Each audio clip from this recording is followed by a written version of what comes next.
All right. So this is a microphone. I think you can hear me. It probably sounds terrible, but does it sound workable? We have sound. Okay, you can hear me. What happened is, apparently, the microphone is dead. Uh, so I'm now using the microphone that is on the webcam in front of me. So I'm sure I'm sure this is not as good. We will do our very best to get this fixed in time for future streams. But for now, we're just gonna have to make do with this. All right.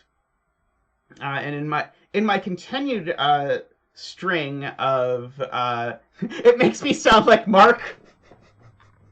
Harsh but fair.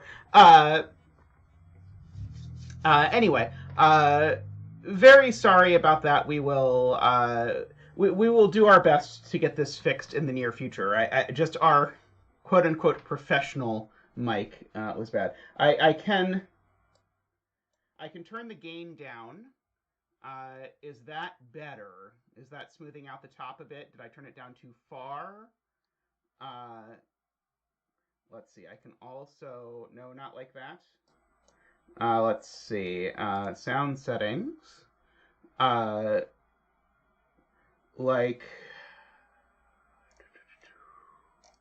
Okay, this one. So are we talking about, like, adjusting this? Just a bit. It's better now. I feel like people said it was better now before I actually touched any settings. It's already back up to 100 in OBS. Okay, this sounds better. Sounds decent. We will... I think we may have to go with decent for now. Okay. There's only so good a microphone that is this far in front of my face and at a level that is 12 inches above my mouth can be. But we'll make do. We can do with decent, yes. We'll find a new one. Alrighty, so that excitement is new and exciting. What else is new and exciting? So we've got all sorts of things happening. So Tristan streamed puzzles that people made for his birthday, so I recommend to go back and check that out. There was some neat stuff in there. I'm going to be streaming stuff for my birthday, probably next Sunday or Saturday, one of those. I'm going to do that, so you can look forward to that coming up. So if you still have time, if you want to make a puzzle for my birthday, you can do that as well. Let's see. What else did I want to say? I should also say that we have the Fog of War setting challenge, which will happen soon. I am teaching this really intensive course 3 hours a day, 5 days a week, so I'm not going to be streaming during the week. But Tristan will. So I think the plan is that for this month, Tristan's going to stream 3 hours 2 times during the week, and then I will stream 6 hours one of the days on the weekends. That is our approximate plan. We'll get you exact dates and times as they come up, but that's the rough plan. You can let us know if that sounds reasonable. Some people have asked about what about my Puzzles of the Year list, because I've teased that I made a Puzzles of the Year list. I actually recorded audio for it yesterday. Maybe the microphone got so sick of it that it didn't work. Hopefully Tristan will find out that there is actually sound in that video the whole way through, because I did record it on the microphone that now doesn't work. But I recorded my Puzzles of the Year list. And I also recorded a separate video where I talk about every puzzle that I set this year, so every puzzle that I published on LMD this year. To my surprise, I published 21 puzzles on LMD this year, so that seems a little low, but it's not too bad. But what sort of surprised me is that of my 21 puzzles I published on LMD this year, 11 of them were on Cracking the Cryptic. Although if you actually count the one I did with Tallcat as a half, then it's a lot closer even to 50-50 than that. So that was pretty cool. But anyway, I talked through my thoughts about each of the puzzles that I published on LMD through there. So that should also make a fun video, provided that the sound actually works. Fingers crossed. Anyway, the videos exist, but the editing does not yet exist. So those will be around soon, but I can't give you an exact date yet.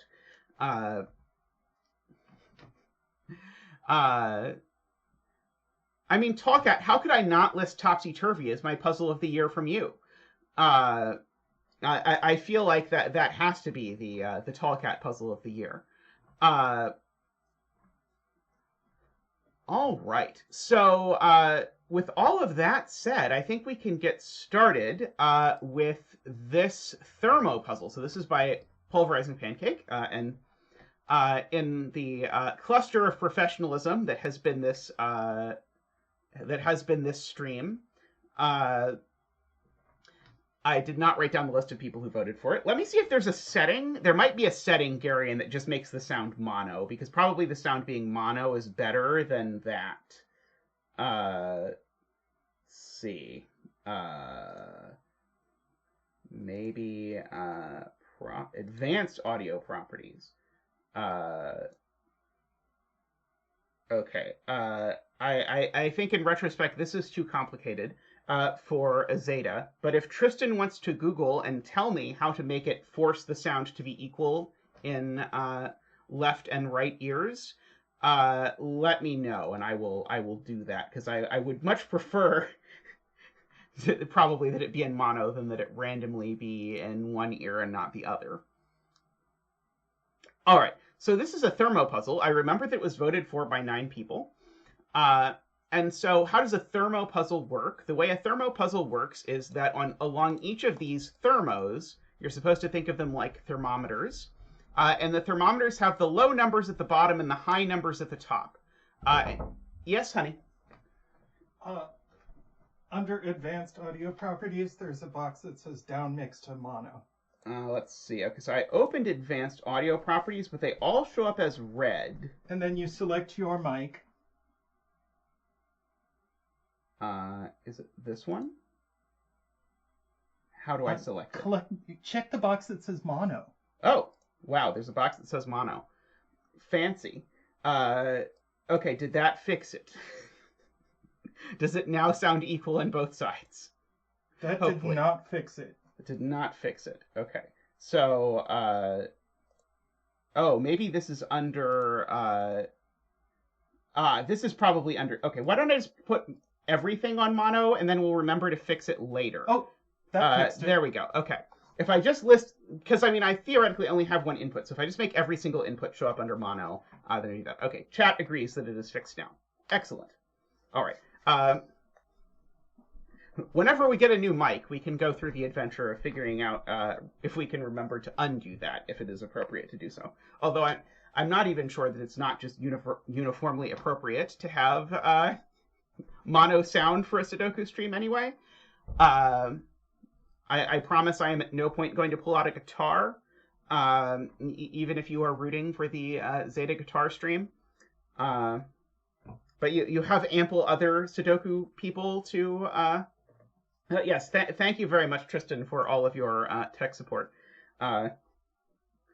Without Tristan, there would be no stream, because I could not handle dealing with all of this tech stuff. All right, so someone in chat, I believe it was Rob, was asking, how should you think about thermos in general? And the way I like to think about them, by the way, I should put a betting tree somewhere. Anyone who knows better than me can suggest a different betting tree, but I will go with this one. But here is my recommendation. When you have a long thermo like this, what you want to do is write in the absolute minimum that it could be, and then write in the absolute maximum it could be. So you start at 1 in the small side, and then you start at 9 on the big side. 6, 5, 4, 3, 2. And then you know sort of all the way down the thermo that all your options live between those two things. Now, in this option, that was slightly misleading. The bet tree has been relocated. And so let me just show you what happens if you do that on a length 3 thermo. So, oops, not like that. So on a length 3 thermo, if I did that, I would say, the lowest it could be is 1, 2, 3. The highest it could be is 9, 8, 7. But then I don't know that this is 1 or 7. I know that it's between 1 and 7. And so you end up filling in this. Like that. And now, usually for this reason, people will not do this process on length 3 thermos, because if you do this on length 3 thermos, you end up with a gigantic mess like this, and heaven forbid you did it on a length 2 thermo, and it would end up looking like this. But notably, this process I just described, it works even if there are relevant givens in the puzzle. So for example, if there was a 4 here, it would say this cell couldn't be 4. So when I wrote my minimum along the thermo, I could keep that in mind. Or if there's something like one of the fancy ones that you'll see show up is something like this could be a 4 or 5, in which case then it couldn't be the case that this is 4 and that's 5, that kind of thing. So people usually call this goodliffing a thermo. And so we can goodlift this one in the same way. Now in this puzzle, it's only going to be so useful because in this case, there's only sort of 2 at all long thermos, and then there's a bunch of not very long thermos. Okay. So my question to myself is, do I know that these are a 2-3 pair? So what I do know for sure is I know that one of the 2 cells I have marked in yellow is a 3. And the reason I know that is that one of these 2 cells I know is a 2, because these are a 1-2 pair. Yes, please remember to like the stream, now that the stream actually exists and has sound and everything.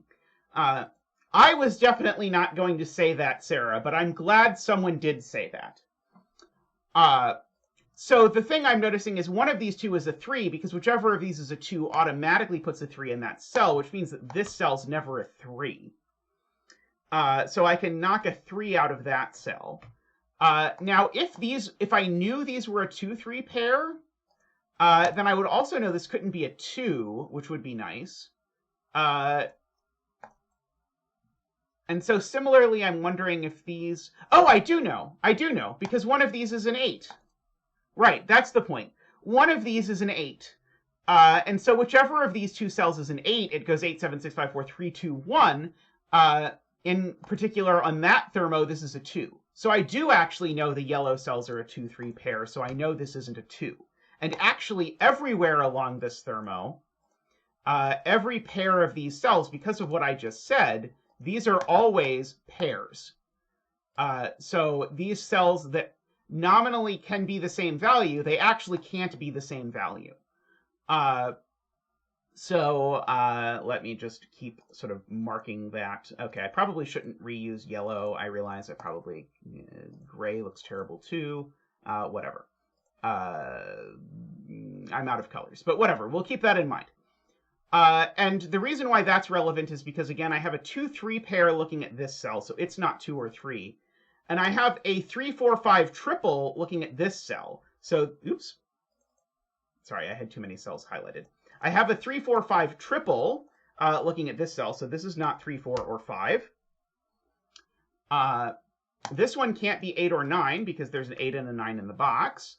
This is a minimum of 4 now, so this is certainly not a 3 or a 4. This is certainly at least more than 4. This cell being at most 7 now sort of percolates backwards, because this being at most 7 means this can't be a 7 or an 8. And now this is at most 6, so this can't be a 6 or a 7. And Emily sees it. The green 5, 6 now looks at this cell, which now has made this cell a 4. And we get our little digit dance.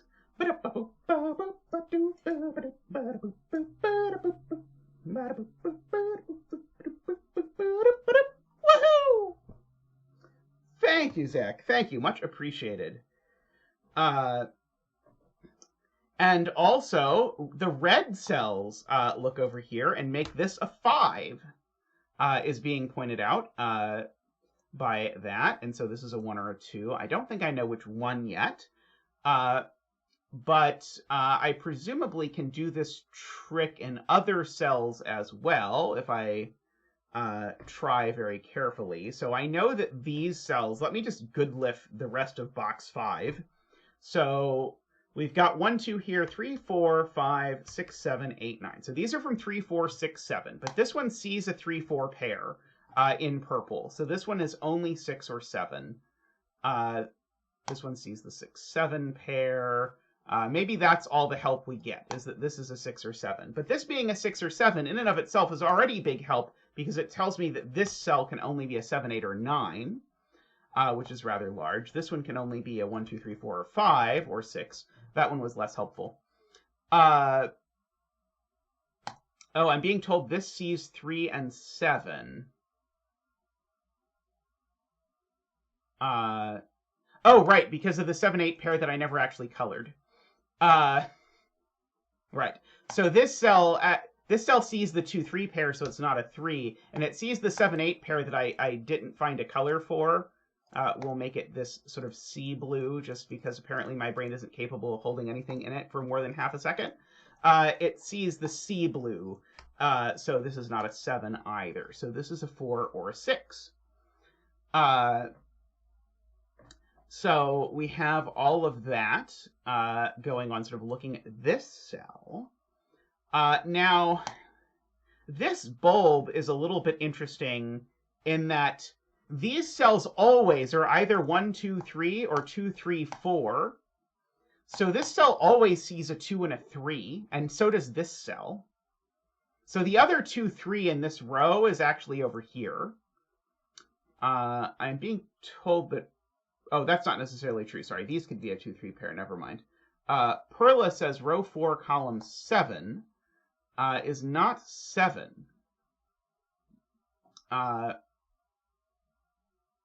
Let me attempt... Oh, right, because one of these two is always 7. Right, that's the point, is because this is either, remember, these are each just really Renban't thermos, or Renbometers, as I believe, or Renbanbometers, or whatever you want to call them.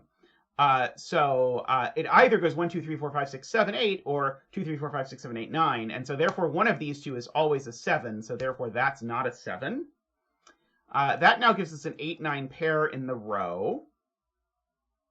Renbanbometers is microstudies vote. I can go with Renbanbometers. I can vibe with that, as the youth are saying. Let's see. Let's see. Okay, so Nicholas is suggesting, what is the maximum value for this cell? So this cell sees a 7 in the box and an 8, 9 in the row. So this can't be a 7, 8, 9. So this is at most 6. So we can go down 6, 5, 4, or 1, 2, 3, 2, 3, 3, 4, 4, 5. As our collection of these. And I bet actually we could do better if we notice that one of these is a 6 for sure. Because again, one of these two is a 6. So this isn't a 6, that's not a 5, and that's not a 4. That, by the way, is both the sort of like people are asking about thermo tricks. That's a good thermo trick, is that if you take something out of a cell, you automatically get to take things out of the lower cells as long as it's the right direction. But then the really easy mistake to make in thermo puzzles is always to then take the low digit out of something and try and percolate that down somehow. This cell sees orange, Judith points out. So that is not a 4. So this is only a 2 or a 3. So this isn't a 3 in particular. There almost wasn't, Jay. We started stream and miraculously there was no sound. And so if the sound today is terrible, that is why. One of these two is a 3, so these aren't 3.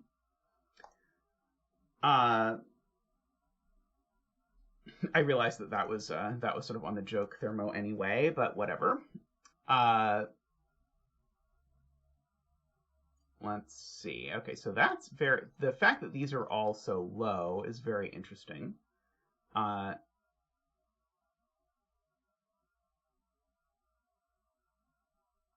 first one isn't 2. Right, because one of these two cells is a 2, because this is either 1, 2, or 2, 3, so this is never a 2. So if this is not a 1, it's at least 4, actually. That is kind of interesting.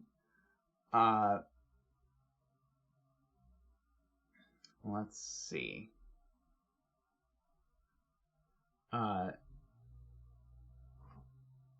Pancake, how are you? This has been a lovely puzzle so far. I have found it quite endearing, as I so often find your puzzles. Also not 8, because one of these two is an 8. That's true. So that cell can't be an 8.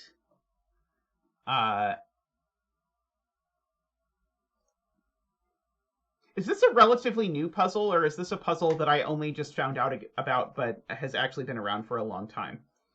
I do not actually know. Yeah, we've got all this stuff going on in box 5. I feel like I'm probably supposed to be looking at something else.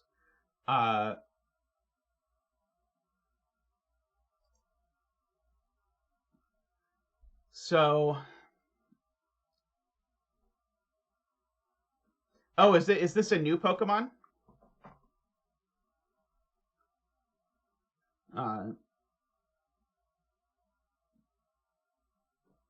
Let's see. I do appreciate cute Pokemon. This 6-7 is one of these two 6-7s. I'm wondering if that's a useful thing to look at. A little guy with a big hammer. You can give Pokemon hammers? That seems ill-advised, but let's see. Where do I go from this? So this is either 3 and 6 or 4 and 7. Which doesn't really tell me anything, but Oh, Glum Hippo donates $9.99 and says, "Ding ding! Thank you, Glum Hippo. We'll get you a donation dance." Woohoo!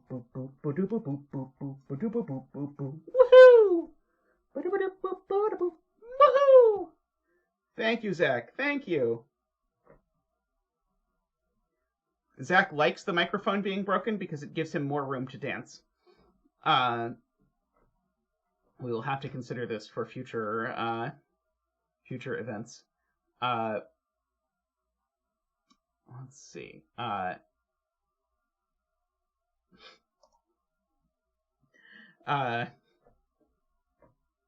It can go to the replacement mic fund. Yes, thank you, Glum Hippo, for subsidizing our mic replacement fund. We'll have to... So here's an interesting note. These two digits are the same. That feels very relevant. Is it very relevant? Maybe it's not at all relevant, but it feels relevant. Oh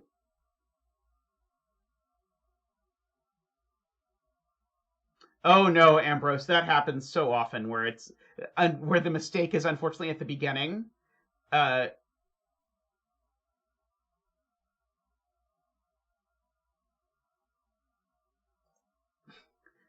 Do you want to color same digits the same color? I was sort of wondering that, but I was finding it very hard to keep track of where the pairs were without the colors. But I am now noticing that coloring the same digits the same colors might be a natural idea, although we can always use circles for that. Oh, there's a virtual septuple in row 4, I am being told.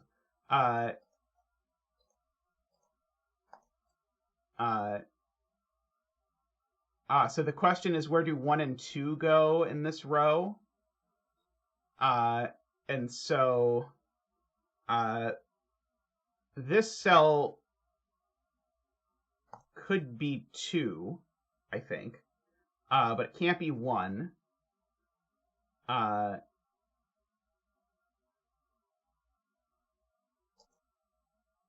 So these are the only 3 cells that can be 1 or 2 within this row. How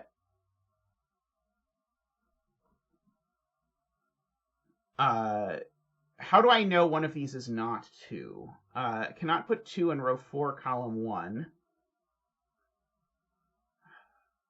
Oh, but that is now being retracted. Let's see. I can certainly get rid of the coloring. Chat seems to oppose the coloring. I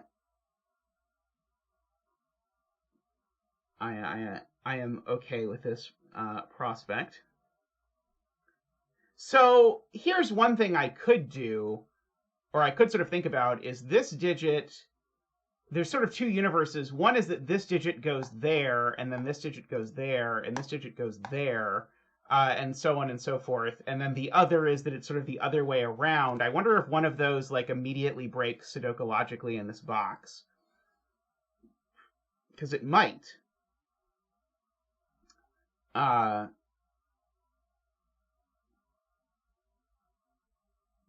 Let's see. Jay Dyer says it's not possible for row 4, column 13 to be a 1-2 pair.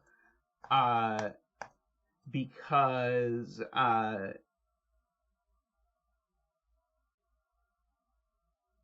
if these were a 1-2 pair, what goes wrong? Right. What is this cell if those are a 1-2 pair? So I believe Tristan and I have historically called this Tris logic, but the point is these could never be a 1-2 pair, so therefore this cell's always 1-2. That is very nice.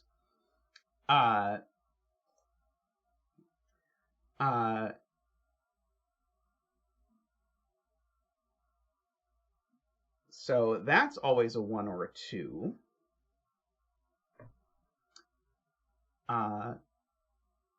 What else do we have going on? I do believe that. Okay. Now, if this was a 2, this would be a 1, specifically. And that combo seems likely either to be true or to not be true. 11ticles donate 666 and says, use more colors. Color everything. Thank you, 11ticles. We'll get you a donation dance. Woohoo! Woohoo! Thank you, 11ticles. Thank you for contributing towards the less broken mic. I do remember adding flashes to everything. I feel like the Xing and Oing things is a fantastic way to sort of substitute for that. I do know one of these 2 cells is an 8. Is that at all interesting?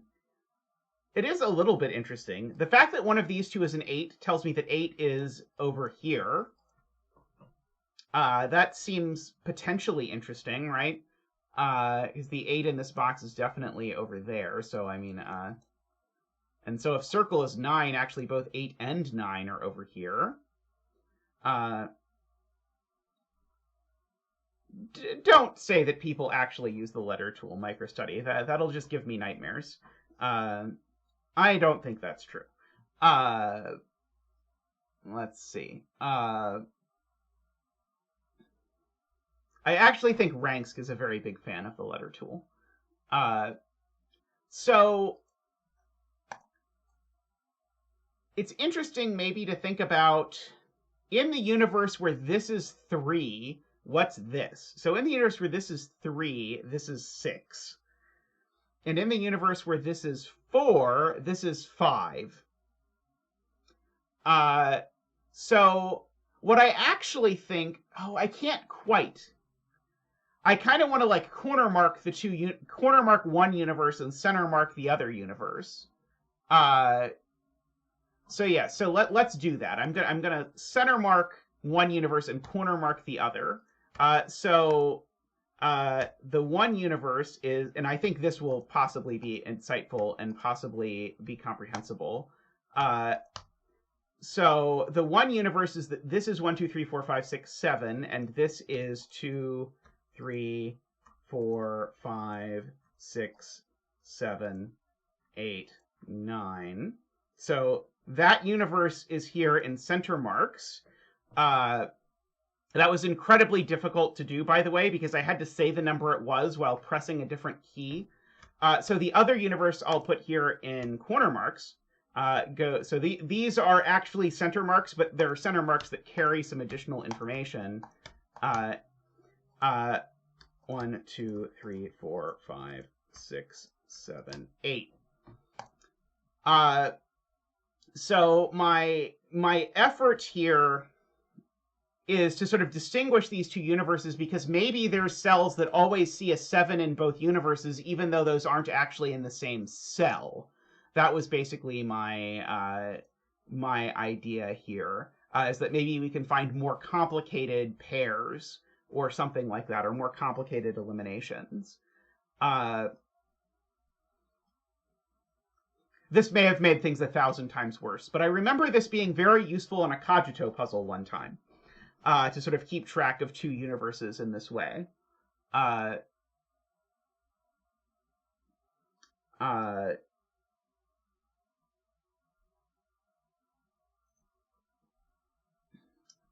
So,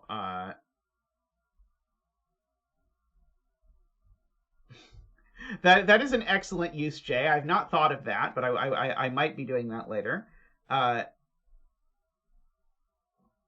Okay, so in one universe, yes, I did notice that, Ambrose. In one universe, this is forced to be a 3.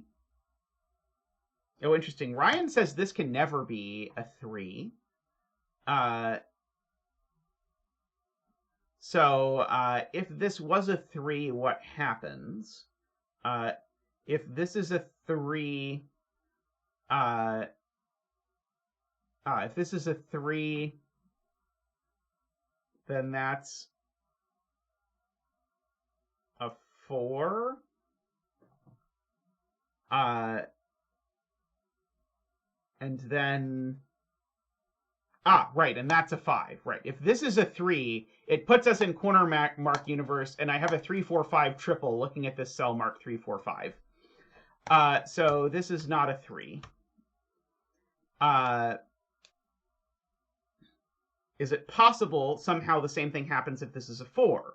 If this is a 4, it puts us in center mark universe, in which case this is a 3. And then we go 4 and 3, and we're in center mark universe, and this is a 5. So is this never a 4? Is that what I'm learning here? Well, I'm learning a much simpler thing than that, which is that I'm learning that this is now the 3, because we've now eliminated 3 from all but this cell. So now I know this is a 3, and I know I'm in center universe. 8, 9, 9. 3, 2, 1, 2, 3, 4, 5, 6, 7, 8. Excellent, excellent. Good spot, everyone who saw that. I can get rid of my circles. No 3 there anymore. This is not 3, 4, or 6, apparently. This is not 4 or 7. This is not 4 or 9. Woohoo! And hey, Krydax. And now do I just mark and the puzzle finishes? It doesn't strike me as impossible that that's the case, but it also might not be the case. Yes, that was a very nice sort of collapse there, to have all at once. So now I know where my 1 and 2 go in row 4.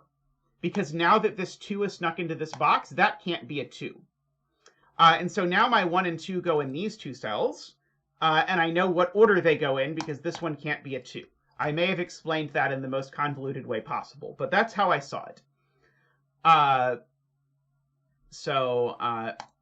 This cell can only be a 4, 5, 6, or 7.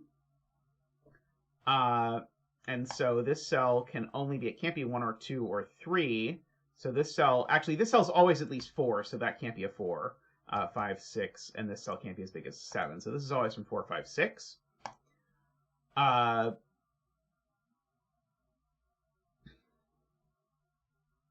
right. Perla points out one of these 2 is a 7. So that looks over and sees that this can't be a 7. And so therefore this can't be a 6. So we actually get this 4, 5, 6 business going on.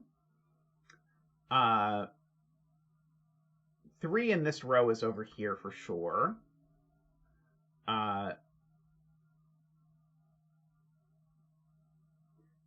Let's see, 6, 7. Yes, 7 in this row is...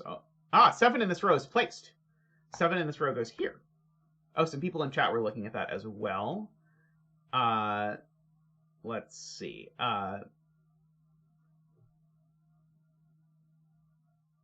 So, where to now?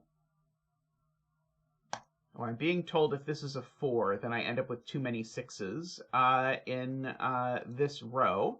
That is very clever, per Perla. So if this is a 4, it makes that a 7 and a 6. So that's 1 6 that goes up here. But if this is a 4, that's a 5, and this is a 6. And so these are both 6, and that's too many 6s. So it's not a 4, it's a 6 and a 7 and a 4 and a 5 in that order. And that is the 6. Very, very snazzy deduction there. So these are 3, 4, 5. Oh, but none of those are 5, so that is the 5 for the row. These are 3, 4. These are a 1 and something else. 1 in the other one. 5 and 6. These are 4, 5, 6, 7, 8, 9. Those aren't 4, so that is. And now I think we can probably mark. You know what? No. I retract. So I will quickly undo that. We'll get to see the animation again later. There's so many digits in the grid. How did it look that bad? But it looked very, very bad. Let's see. Okay. 5 in this box actually only goes on this thermo.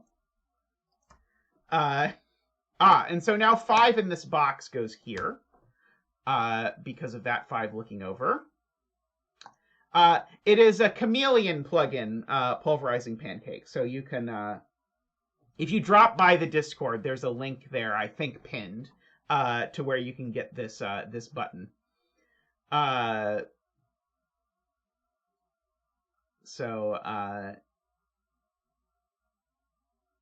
see.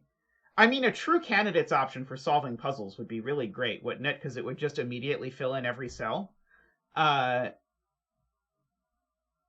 being asked where 6 in column 6 is. And the only possible answer is there, which makes that the 5. Very, very nice, Screaming Ice Cube. Uh-oh, Judith says Mark does not work for her. I unfortunately have nothing to do with it, so you can ask Chameleon sometime. They probably know. 1, 2, 3, 4, 5, 6, 7, 8. Uh-oh. Hey, Jatloe! How are you doing? It is a zetamath stream. Zetamath stream number 130. Can't row 9, column 5 be a 1? It couldn't be a 1 for the following reason. Let me go back. The reason why it could not be a 1. So first of all, we placed this as a 6. And now the question is, where does 5 go in this box? And now the only place for 5 in the box is here. And so it's a 5 because 5 is because this is the only place for 5, not because it can't be a 1. So I had corner marks here, which is how my brain saw that. But if you weren't paying attention when I put the corner marks in, then it's harder to find. Okay, 1, 2, 3, 4, 5, 6, 7, 8. Okay, this is not a 5, I am being told. And this can't be an 8 because that would have to be a 9. And it can't be. So this is only a 1 or a 2, which is not super exciting. It is super exciting, actually, because that's a 1-2 pair, which makes that a 5 and an 8. I should double check before I disparage the clue too harshly, as Simon would say. These are 1, 2, 3, 4, 5, 6, 7, 8, and 9. This one's not a 4. Okay. I'm sort of, again, itching to click the mark button, but I'm also afraid because I know what happened the last time I hit it.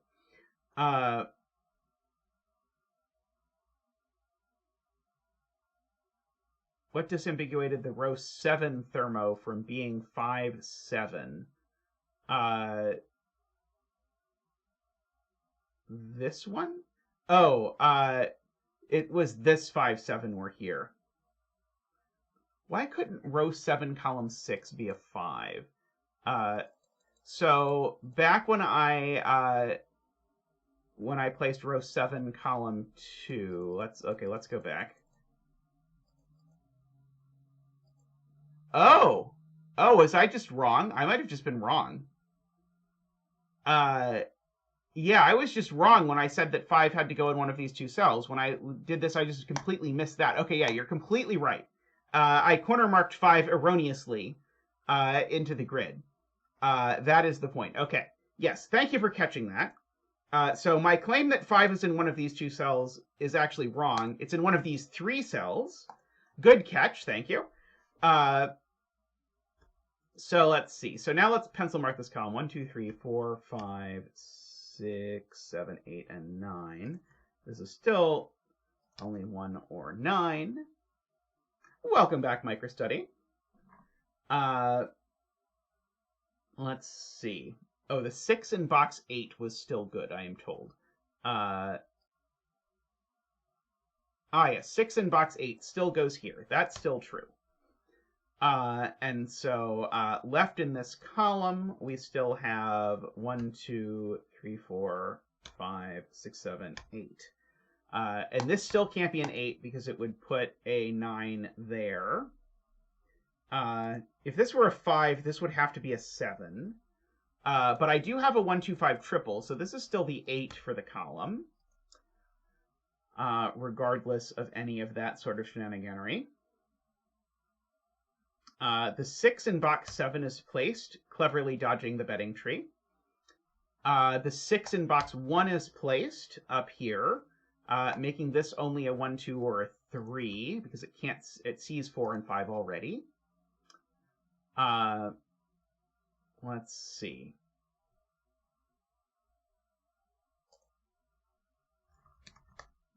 Let's good lift this cell for Nicholas. So it's not 3, 4, 5, 6, 8, or 9, and it's not 1 either. So this cell's only 2 or 7. Oh, chat wants even more 6s. Chat would like to see the box 3, 6 go in. So that 6 then comes over here and comes over there. Somehow the chat fixation on 6s goes very well with this grid design, but we now seem to have all the 66s have gone into the grid. Let's see. So these digits, actually, none of those digits can be the 3, 4 for the column. Is that interesting? So the other 3, 4 for the column either has to be here or here. Those are here or there.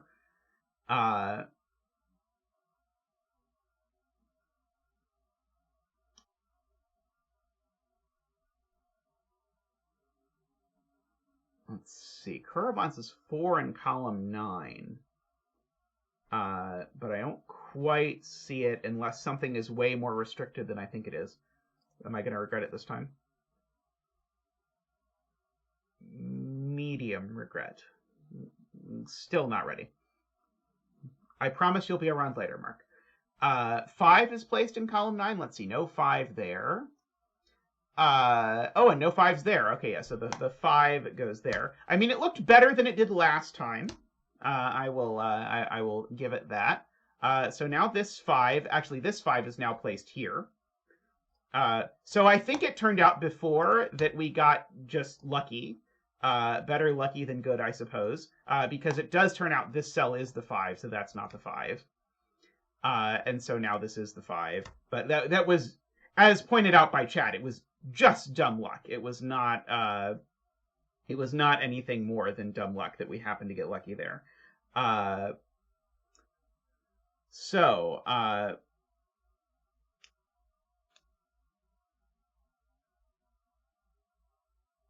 So this digit now can't be 1, 2, so this has got to be the other 3, 4 for the column, because it needs to be less than 5, and so 3, 4 are the only ones. Oh, there's only 1 5 left in the grid, and I should probably place it. I'm going to try and put it in the bulb here, but it actually goes there. These digits are placeable. Well, sorry, they're at least filletable. 2, 3, 4, 5, 6. They're just 7, 8, 9. So in particular, this isn't a 7, it's a 2, and that's a 1, and that's a 9. Which makes that a 2 and a 3 and a 4 and a 3 and a 4. And a 1 and a 4. And now maybe Mark will be nice. Neither of these can be a 9, so that's a 9. And now I'm in this funny situation that I always love where I have a 7-8 pair on a thermo that I have to resolve carefully. And so I resolve it by noting that 7 is less than 8 today. If I saw in the news correctly. And now we can mark without too much fear. So now this cell's a 4 because of that 1, 3 pair. This is a 7 and a 1. That's a 9 and a 3, so that's a 2. That's an 8 and a 9 and a 1 and a 3 and a 7. That's an 8 and a 9 and a 2. That's a 9 and an 8. That is a 3. That's a 1 and a 3. Yeah, fortunately, Chameleon is the one who made the tree script, and Chameleon is the one who made the mark script, and so Chameleon made it so that the mark script does not mark the tree.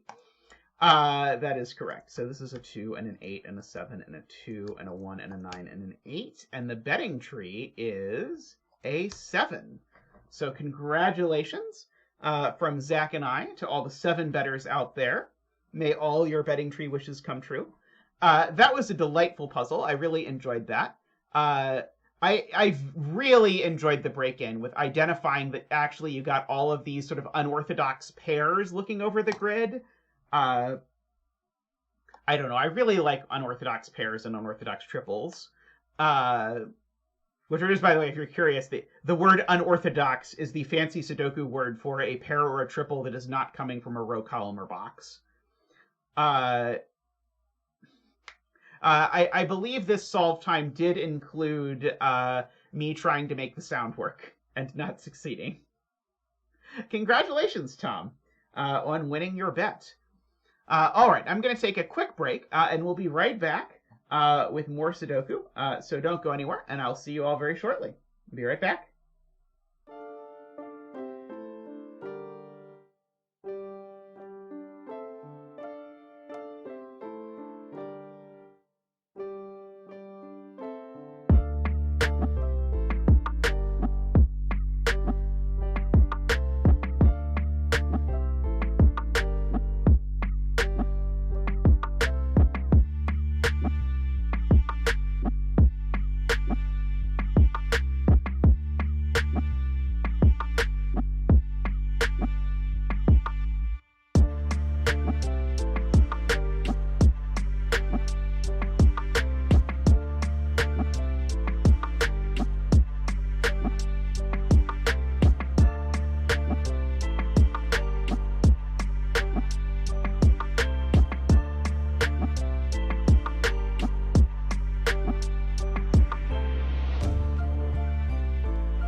Alrighty, welcome back. We're going to resize this grid considerably.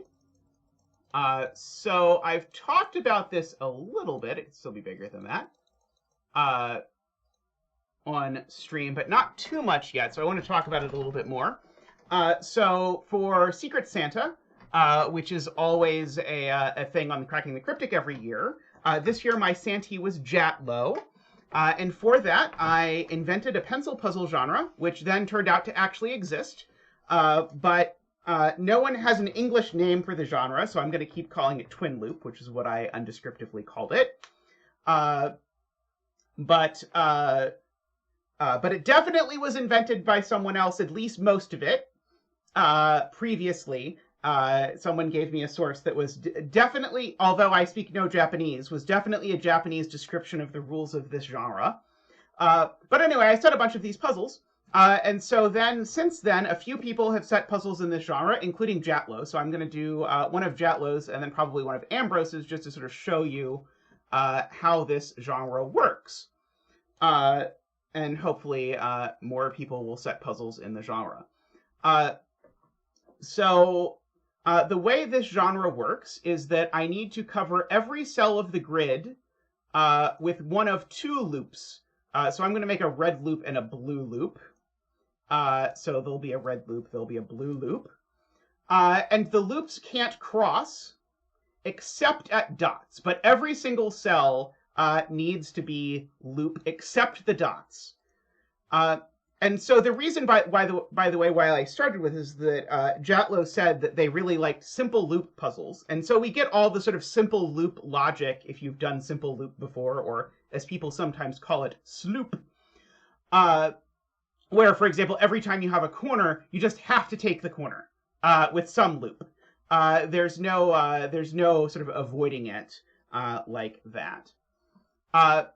Now, dots are sort of ambiguous, because dots, you have two options. For every dot, you can either just ignore the dot completely and not visit it, basically turn it into a black cell from Yaslin, if you want. Or, instead of that, you can have your two loops cross orthogonally at that dot. And so if two dots cross, so the two loops can cross there. So, for example, immediately, as Mario says, every dot that's on an edge can't possibly have a loop. So I can just go ahead if I want to do that and say that's not loop, that's not loop, that's not loop. Now, something I also want to show you is that none of these cells in this sort of bent pattern, none of these can be loop. So anytime two dots touch, immediately that means that either they're both loop or neither of them are loop. Because if this dot is loop, for example, it immediately forces that pattern. And then of course, now this dot is visited, so it forces that and forces that. But I'm going to show you the problem with this. If any of these are loop, all of that is forced. And then this is forced, but now this is forced. And now we're broken. Because now I have red and blue meeting at a cell that's not a dot. And so as soon as anything in this cluster is loop, the puzzle is broken. And I'm 99% sure the same thing is true at these, but I want to just double check for this one that the same is true. If a loop does enter here, then it's forced to look like that, forced to look like that, forced to look like that, and now this is forced to look like that. And again, we have this two loops meeting at a place where they're not supposed to. So we can't do that. Oops. So these are also unvisited. And these, by symmetry, same thing. Okay. So now I'm going to have to actually look at places where there actually is loop. And there's all kinds of places you can start to sort of figure out. Zach does do a dance for new patrons. Zach does a fan dance. It's very exciting. He is very happy to be circular so that he can do a fan dance that's like a not like the like the other kind of fan. Oh, sweet! Sarah gets a fan dance. Woo! Woo! Woo! Ba-doop, ba-doop, ba-doo! Woohoo! Ah! Thank you, Sarah. Thank you for supporting and becoming a patron. That's cool. Yeah, I don't get the best notifications about that because it displays it on the screen for you, but I have to be looking at my other monitor uh, to not do it. Well, see, it's just like a fan. That's why he does the fan dance. Thank you so much, Sarah. So I'm going to start here and just say there's a loop in this corner, and there's a loop in this corner, and because this isn't a dot, it's got to be the same loop. And now this dot here, this dot here now has red to its north and to its east, and so it can't be a crossing, because if this were a crossing, I would need to have something else. So these are both not crossings. So the red continues down here. I do, in fact, actually have a paper fan for Zach, but I worried if it might be cultural appropriation and be problematic in some way, so I decided to avoid that. This is now a corner, and so this goes like this. And so now the corner, and you'll see this happens a lot in these puzzles, the corner has pulled the red through this dot, and so now this is a crossing, and the thing that crosses it, I'm just going to make blue. Blue's now at this corner. This corner must be taken, and as soon as it's taken, this is going to become blue. This red has to turn down here like that. It has no choices, so this blue is going to have to keep going down like that. Let's see. It's your twin loop, Jatloe. It was so hard not talking about this on stream the whole time I was making all of these. But anyway, Tristan can post a link in chat to I made a dozen of these. So if you want to see the ones of these that I made, you can see them. But the ones I'm doing today are by Jatloe and Ambrose. And I should say publicly, Jovial was an immense amount of help in the process of doing all of this. I usually just use gray to indicate that something is a loop, but I don't know what it is. So this is a corner, that's a corner, this is a corner, and now that's sort of a corridor. This is a corner, that's a corner. If this is a corner, so it goes like that. This is a corner, so it goes like this. This is basically doing sort of simple loop logic here, where I'm just sort of identifying every corner that I can and drawing in what I know this stuff looks like. I notably am not marking whether the grays are the same color or different colors or anything like that. So I see all of that stuff, and of course this is a corner, and that's a corner, that's a corner. Let's see. Do I run into problems if any of these aren't corners? Let's see. Row 7, column 5, 5, 6, 7. This is a trapped end. Very good. Excellent. Good spot from J. Dyer. So that's a trapped end, and so this does this, and now this does this, and now this does this, and now this does this, because that was this long string of corners, and now this goes through here. Excellent, excellent. And so now this got drugged through there. And so now green is something that is not this gray. So green now is forced to do that and become that gray. Gray goes up. Green goes up and up. This is a corner. So gray takes this corner. No, it's not a corner. Sorry, don't listen to me. That was a lie. A clever trick to see if you were paying attention, and not at all that I didn't know what I was doing. Let's see. Apologies, by the way, for using red and green, but there are literally only 3 colors in Penpa, and the 3 colors in Penpa are red, blue, and green. So I'm trying to avoid using that particular combo because I know it's a common color blindness combo, but that is all there is. So I'm sort of using green down here as my extra thing. So the thing I'm noticing here is in the world where this cell is not a crossing, we have a huge problem, which is that if this cell is not a crossing, this cell needs to be visited by something, but it's going to have to be visited by something that connects green and not green. So therefore, this is never not a crossing. It's a weird thing to say. This is always a crossing. Again, these are just grays to indicate it's a crossing of some description. I don't know exactly what kind of crossing yet, but it would be a problem if it were not crossing. I'm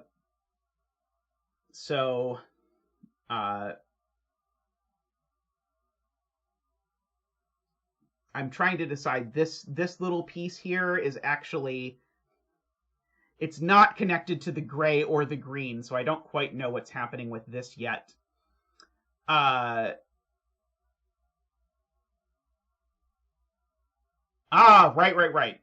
Good spot from Jay Dyer. This cell, it only has 3 outs. The 3 outs that this cell has are these 3. But it could never take these 2. Because if it took these 2, I've connected 2 loops that are definitionally different. And so therefore, I always use that loop, that side. And so what that means is now this green now is forced to take this corner and do that. And so now this red comes down through here. Green can't finish here because there's still 2 loops going on up here. In fact, by the way, I can stop calling it green now because it's crossed red. So now green is... Now, what was green is now blue, and what was this gigantic gray thing is now red. There we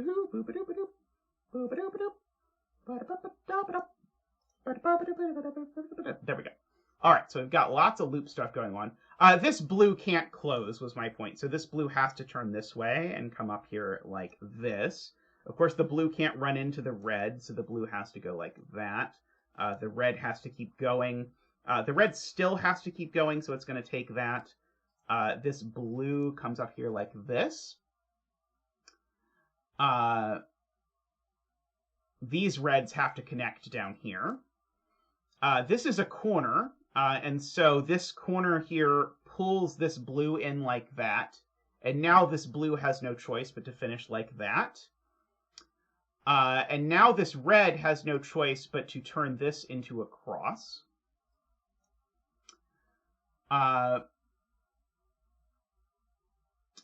Okay. And so now this blue has to get out, and then it now actually, because it can't go through here, it has to finish. And so as soon as blue is finished, of course, the remaining dot can't be a cross. So blue is actually finished, and now I really am doing a simple loop puzzle. And so this here is a corner, and we're done. Woohoo! My first twin loop that I did not set, that I have solved. Very cool. Alrighty, so I have 2 more of these. So I'm going to take a very short break to pull up the next one, and I'll be right back.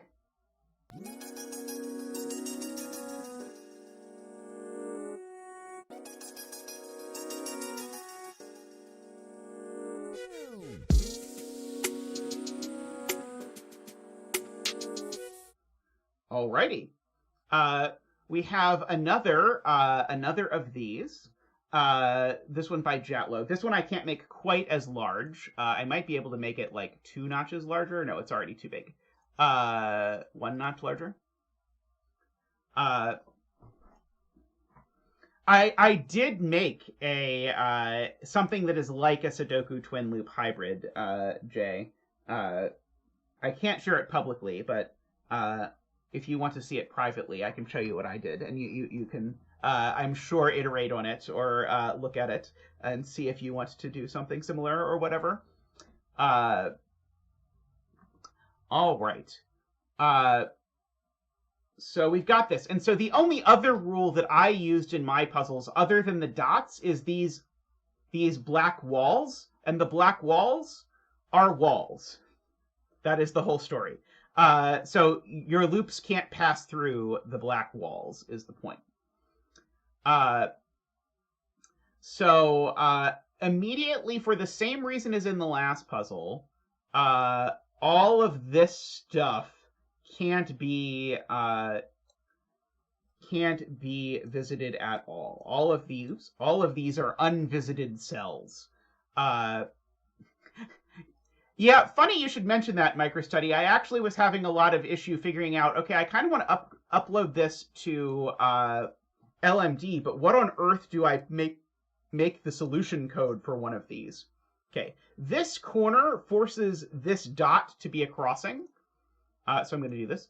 By the way, this is an excellent use of this wonderful software provided by Jay Dyer to make the lines in Penpa thicker.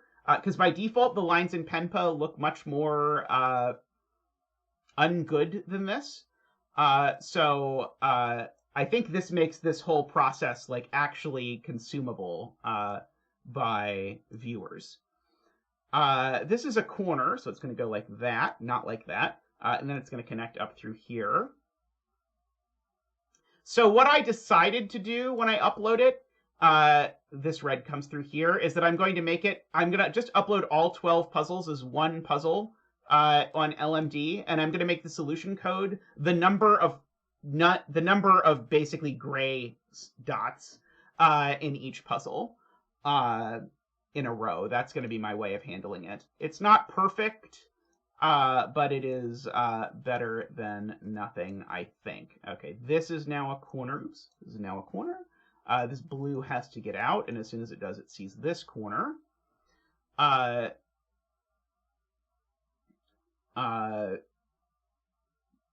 Interestingly, this red can't possibly do this for loop reasons.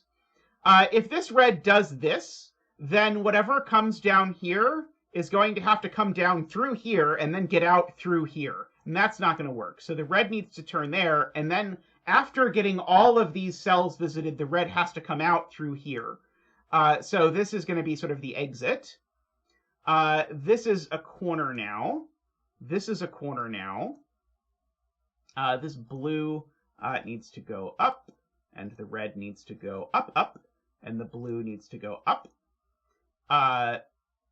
The two reds need to come down to at least as far as here, because again, these reds are not allowed to connect under any circumstances until they've gotten like over here. This is now a corner because I guess I should have done the thing people pointed out immediately last time, which is I should have immediately grayed the ones of these that are on the border. Oh, by the way, these are also grayed because of the crisscrossy trick from the last puzzle. This is a corner. This is a corner. This is a corner. Again, these two cannot join, so they're going to push each other all the way to at least here, at which point this one's going to take the corner. This one's going to come here. Again, these are going to sort of push each other up like this until this makes it to the corner. These are going to keep pushing each other along like this until this one hits this corner, this one hits this corner, and we at last have that sort of satisfaction of these finally meeting here at the very end. We've got this red up here, actually, is going to take that corner, which is going to force this blue through this, this intersection now. Now I'm going to do some corner stuff. A thing I've noticed, I don't know if it's going to be useful here, but that I'll point out, because of that logic before about the 3 possible ways to use this cell, I need to use 2 of them. And the 2 I use can never be these 2, because if it were those 2, I would connect blue and red. So anytime I have this exact pattern, it immediately forces me to have a loop segment up. I don't know what color it is, but there's definitely a loop segment up here. Speaking of things that I know are loop segments, this corner is going to come through here, which is going to force that arrangement. That is interesting. interesting. I feel like I should be able to parse this. I might need to, like, greenify one of these. I don't know. Probably I can just look somewhere else and find something useful. Oops. Not like that. This corner, again, tells me that this dot is unused. So that's useful. So this dot's unused, and so this dot that it touches is also unused. And so this comes down here like this. I'm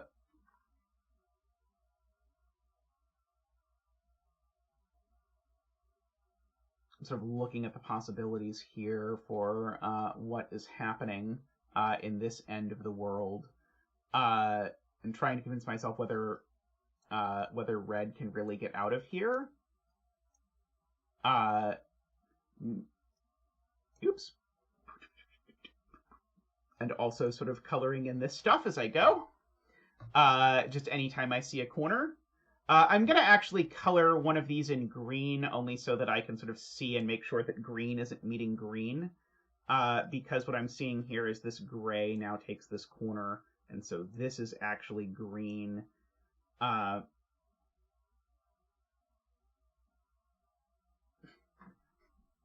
have contemplated that, Ambrose. I don't know, it feels wrong to me. I don't know why. I do have to remember, of course, I don't know which...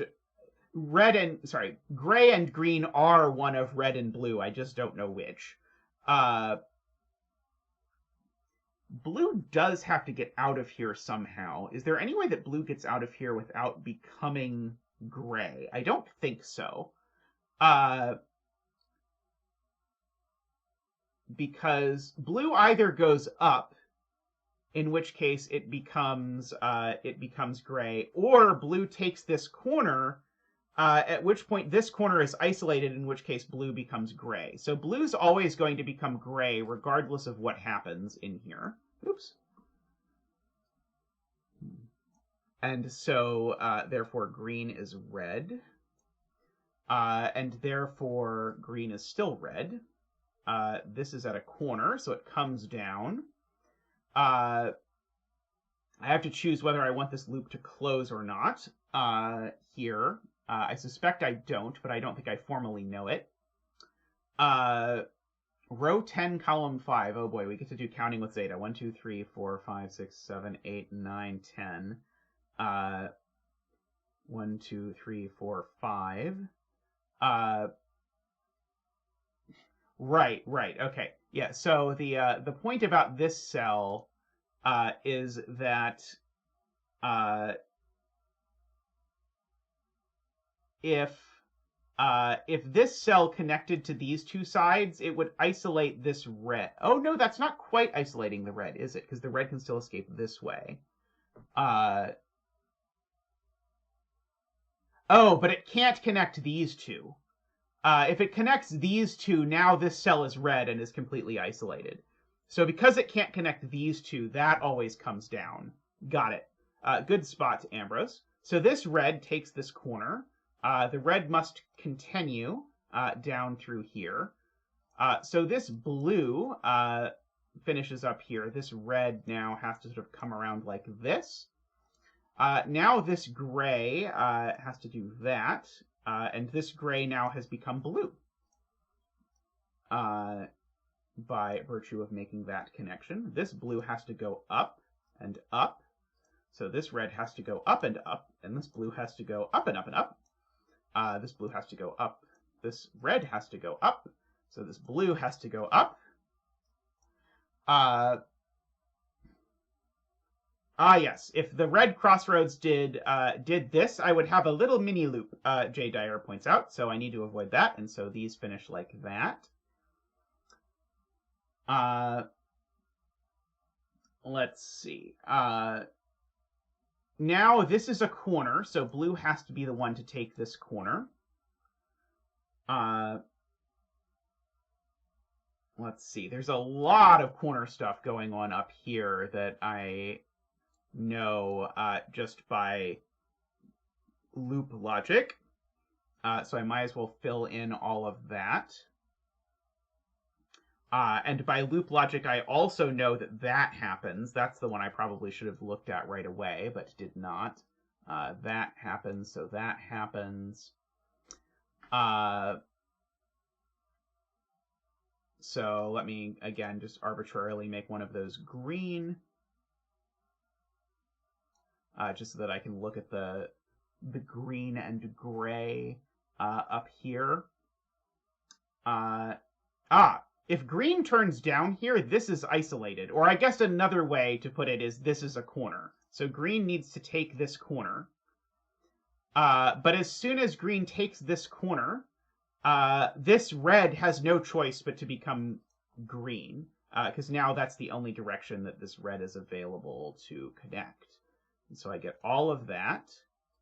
And I get all of that. I get an immediate downward connection there.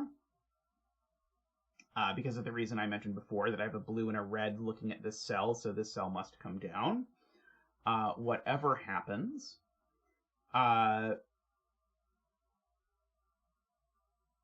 Let's see. Trying to see if I know somehow in some smart way whether these are loop or not. It certainly looks like not would work. Oh, no. I don't think that. I think they have to be crossings.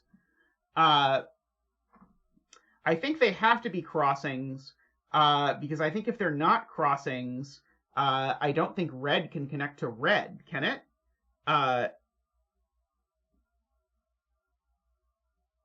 Oh, it can?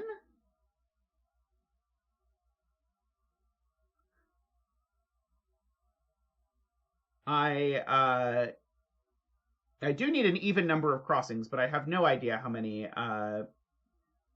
blue how many crossings I have. So I currently have 1, 2, 3, 4, 5, 6, 7 crossings. Don't I currently have an odd number of crossings? Did I count wrong? 1, 2, 3, 4, 5, 6, 7. That's an easy way to see it. I got 7 every time I did it, but MicroStudy has a good point, which is that if this was a crossing, then blue finishes long before it's allowed to finish. So, in fact, they can't be, even if I can't count to save my life, apparently. So this blue now just has to come down here because these aren't crossings. This red has to come out here. Sorry, that's a red. It has to come out there. So this blue now comes down here and is almost finished. Good spot, MicroStudy. That was a very good spot, which is going much better than Zeta counting to 8. Apparently is not a skill that Zeta has. Now this corner takes there. And so now blue does that, and then we finish. Very nice puzzles, Jatloe. I enjoyed those quite a bit. You were definitely more ambitious than I was with the size of this grid. But that was quite cool. I enjoyed that one a lot.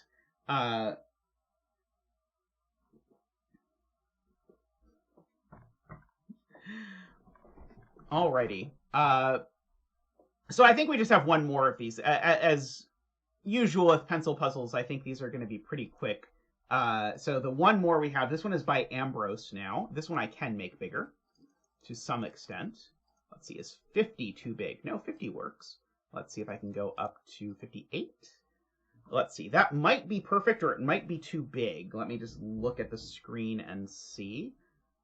Funnily enough, my video is too far behind for me to see. There we go. Okay, that looks good. Hey, can you go to be right back for just a second? Okay, 1 second. Something's wrong. I'll be right back.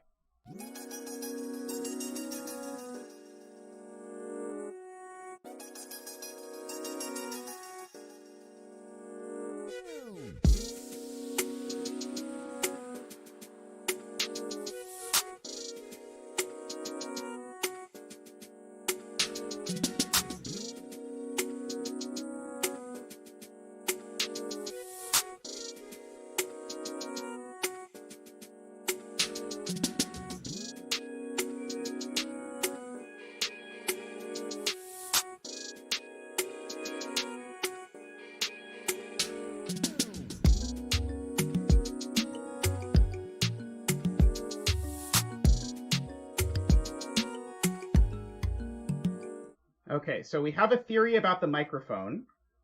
So let me try adjusting the microphone and see if it actually secretly works. Let me know if you can still hear me. I think you can. I think it turns out that our microphone, in fact, was just off. Despite the fact that I checked whether it was on or off, but for the second time in my life, I think, there was a glowing light that I assumed meant something was on, and it was in fact not on. So now you get me back with the real microphone, which is hopefully better. And I can remember to demono it if I remember how to go to Advanced Audio Properties and check the box. Let's see, okay. So now you should have me in non-mono. Yes, so there we go. So, anyway, microphone repaired. Woohoo, success. Okay. So as I was saying, this next one here is by Ambrose. So let's have a look at this. Oh, let me go ahead and turn on Surface. Oops. If I can find it. Surface. There we go. It's at the top. I will confess, when I have done these by myself, I have not used the dot or used the gray, but I think it's very useful for explaining what is going on to gray the cells that I know aren't crossings. So we're going to come over down here. The place I want to start is this place I know there's a crossing, because this corner forces there to be a crossing here. Yeah,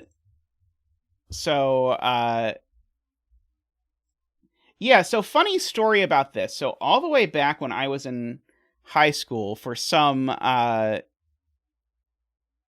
use lime for crossings. Oh, that's interesting. I'm not sure if I'm going to be able to remember to do this, but I can I can try and remember to put down a green here. This is what Jatloe is suggesting, so that we can do the even-odd crossing counting. Oh, there's a congrats to Cogito. I don't know what puzzle it is, but congratulations. I assume Cogito on cracking the cryptic, which is awesome. Very cool. But yeah, all the way back in high school, I was in chemistry, and we were doing this this experiment with a spectrophotometer that I was trying to get to work. And it's Tristan's birthday party, or Tristan's birthday puzzle. Awesome. Does Simon mention that it's Tristan's birthday puzzle? Because if so, that would be extra awesome. Anyway, the moral of the story is I spent a month of my life trying to get a spectrophotometer to work that was off. And hence why it did not work. Alrighty. Oh, that's great, because it's very similar to the best anniversary present, when I made Tristan an anniversary puzzle. So I'm going to do this right away because I see it. This corner being taken means this dot is also not a real crossing. I don't know how much I want to sort of immediately continue those, but I will do so anyway. So this blue needs to get out, so the red needs to get out and out again, and so all of this becomes red. Now this is a corner, and so it is going to get blue. And so now that's going to force this red up here, like that. I know, again, that this is a corner, and so this is also not a crossing. I have that pattern a couple other places, because this is a corner, so this isn't a crossing.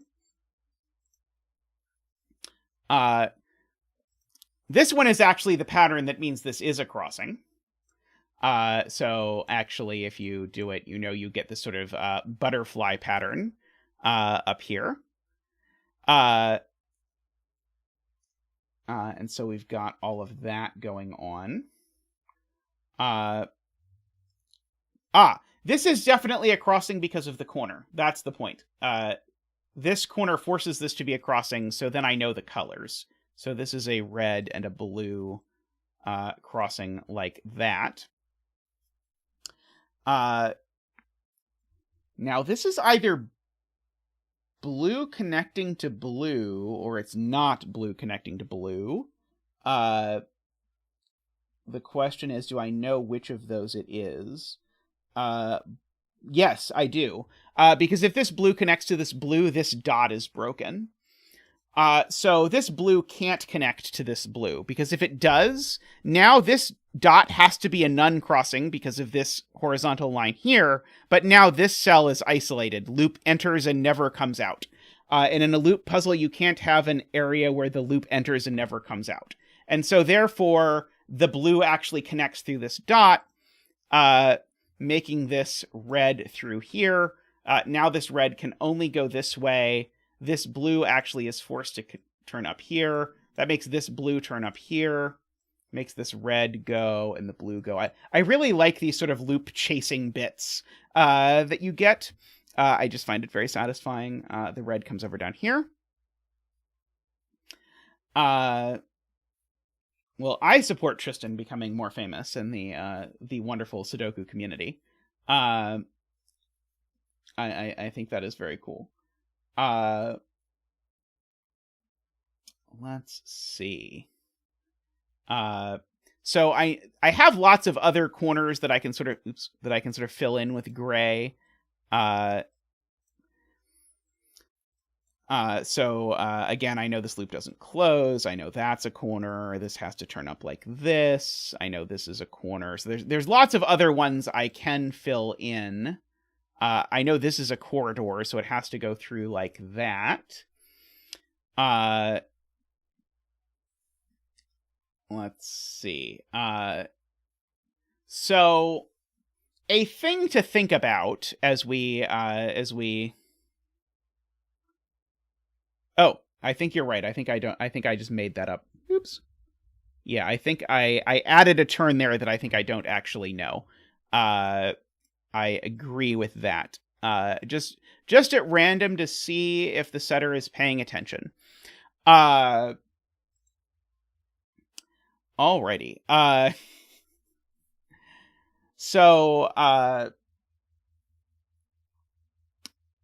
Let us have a look at...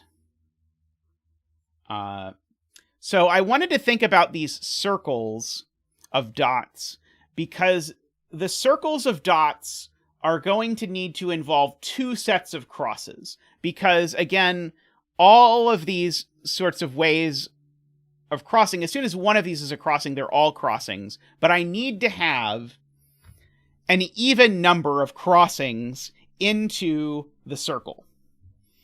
And so it must be the case that I'm going to get 2 or 4 sets of crossings into here and 2 or 4 sets of crossings into here. And I think we know... well, we know it can't be 4 on both of them because that would break this cell. But I don't think I quite know exactly what that's going to look like yet. This connects, is being pointed out, which now makes this a corner, which means that does that. Which now makes this a corner, which means that does that, which crosses there. This now turns up. It's not the same color as this. That's not crystal clear, but if I just granify that, then you can see it's not the same. So this gray goes up. This green goes up. The green still is not that, so this green goes up like that. I now know that this gray is going to create a crossing whichever way it goes. I don't necessarily know which way that is as of yet. Let's see. Green also crosses up from left. I don't know if this loop piece is green or gray. I realize the notation here is terrible, but this could be green, I think. I think I can... Oh, maybe not. Maybe this is a mess. Well, this is a corner. Let's do that. Let's do that one. This cell here is a corner, which forces that crossing. So, in fact, that crossing is green, going up like that. and the green has to go up like that. Now, what is happening here? No.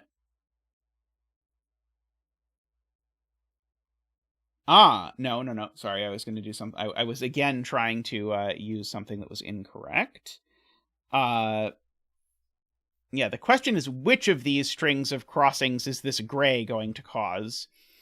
But I don't think I know yet. This gray certainly continues out here. I don't have to worry about that.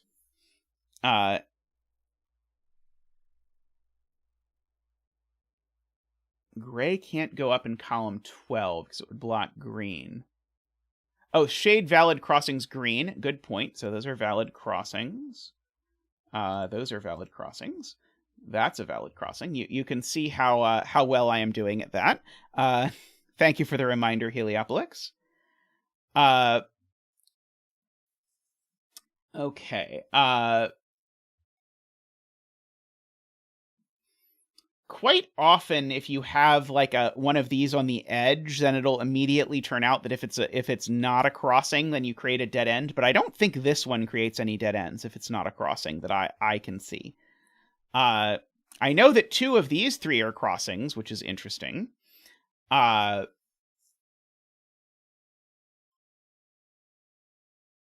it be these 2? Actually, I think this pattern is interesting. Because I think the 2 that are crossings... Oh, maybe they could. Never mind. I might be wrong about that. I was thinking it couldn't be these 2 that were crossings, but I think actually they can.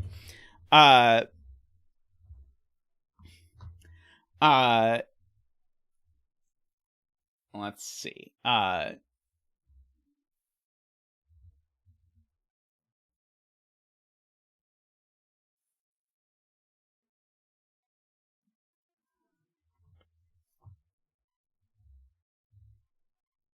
Alrighty, where else can I look for? I'm so close to getting in here, but I'm not quite seeing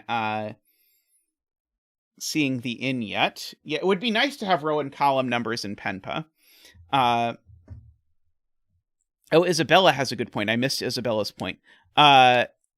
Okay, so Isabella's looking at row 8, column 14. 1, 2, 3, 4, 5, 6, 7, 8. 1, 2, 3, 4, 5, 6, 7, 8, 9, 10, 11, 12, 13, 14. Okay. Okay, Isabella was saying that her belief is that if this is a crossing... if this is a crossing, we get a dead end. Oh, that's very possible.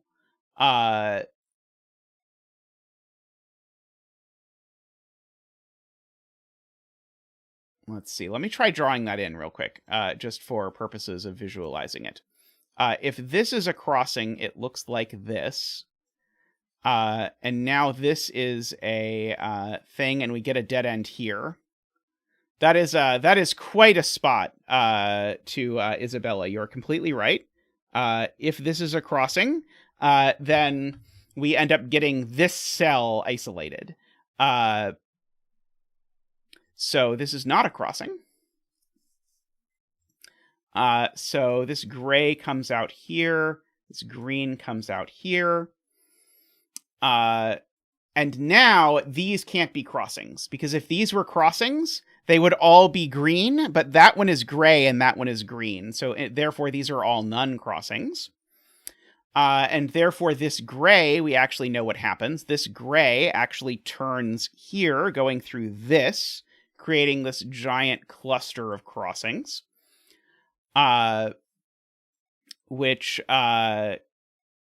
that? Sarah said you had a point in chat before you typed that.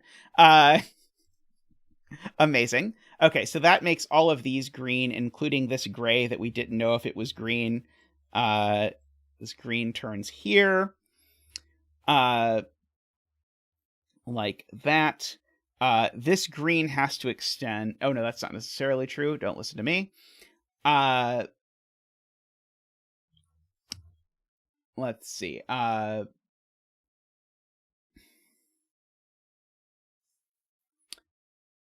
Okay. This green has to connect over here. That does not require anything profound. This gray has to go up. Like that.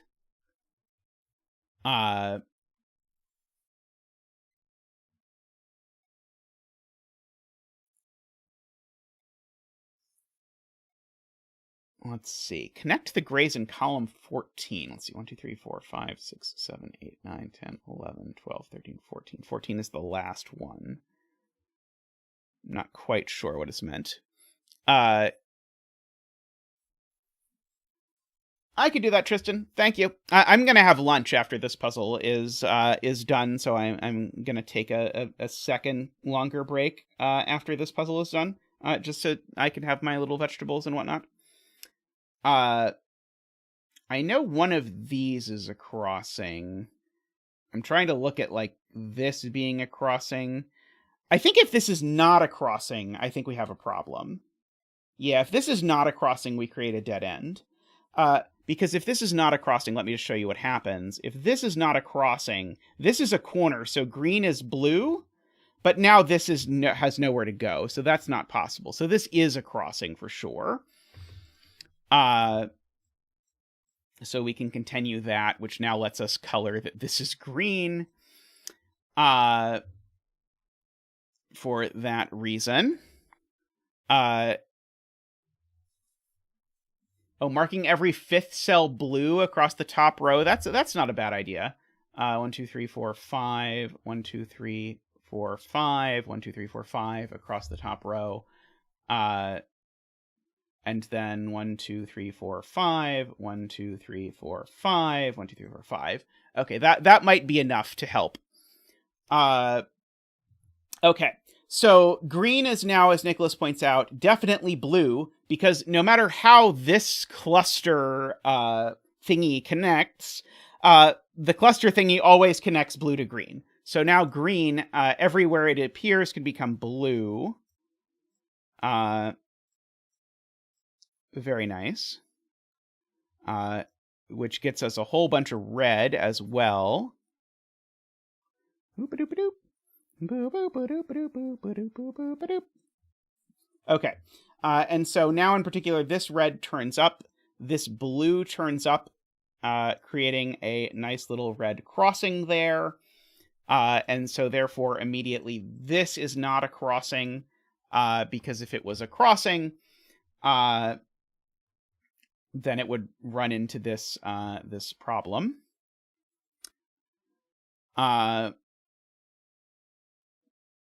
Let's see.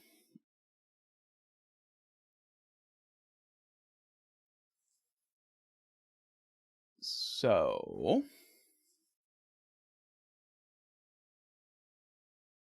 this being blue to blue seems okay to me, as best I can tell.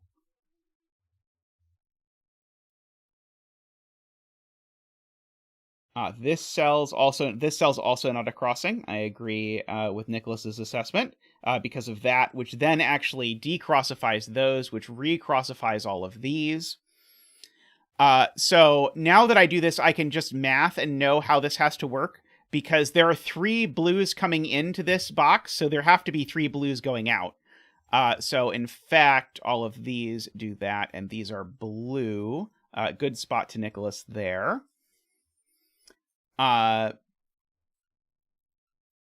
So,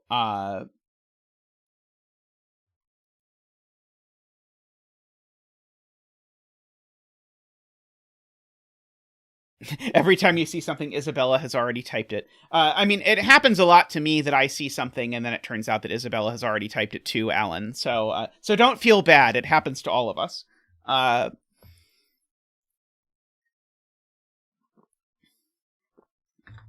Okay. Do I know anything about what's going on with this circle now as a result of all... Okay, so this is a corridor. So it pulls the blue through the corridor. I know that much.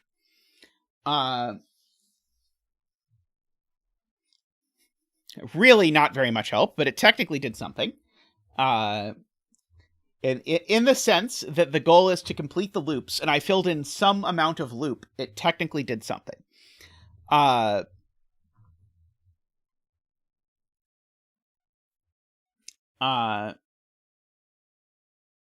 So microstudy, my only claim was this cell only has 2 exits, and so the loop needs to take both of them, and that means it has to do that.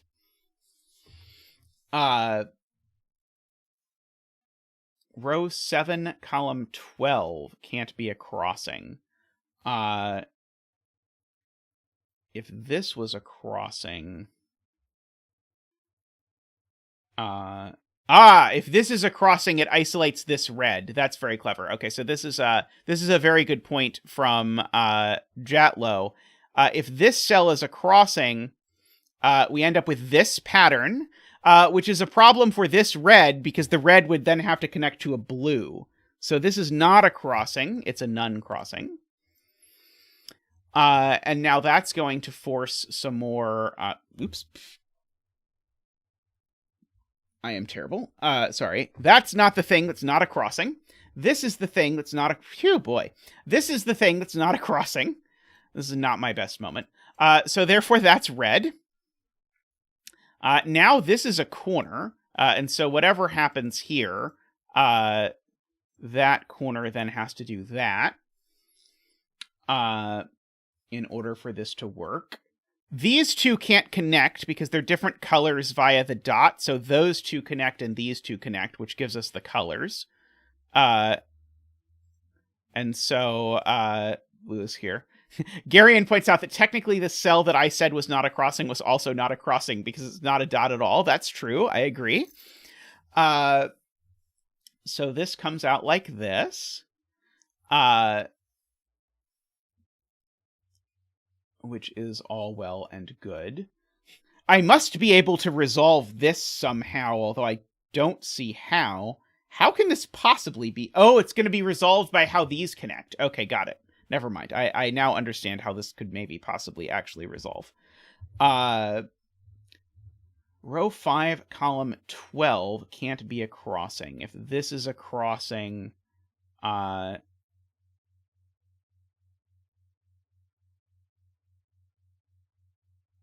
what goes wrong if this is a crossing? Provided I'm looking at the right row 5, column 12. The blue cells were a really good idea, by the way, whoever suggested that. This has been retracted. Row 6, column 10 can't be a crossing. Yep, that's right. If this is a crossing, it isolates this blue. So this is Hook's point. If this is a crossing, this blue has nowhere to go. So that does not work. So this is not a crossing.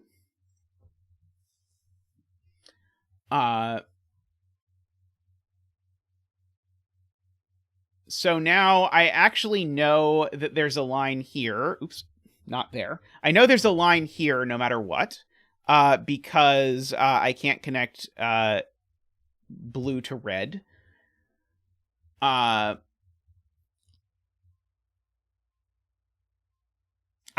If this is blue... No, if this is blue, then the red goes up through there. That's okay. Let's see. Row 8, column 8.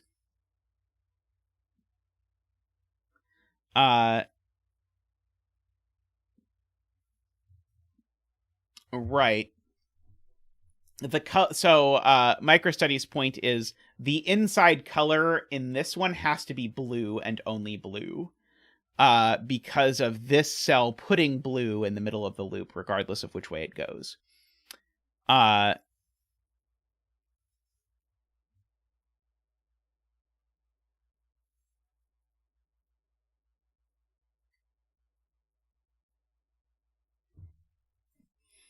Okay.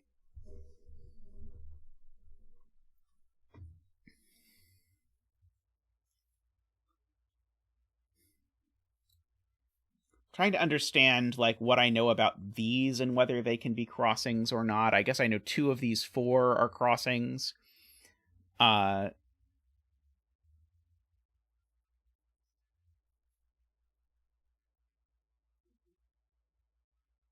I don't quite see how to think about that.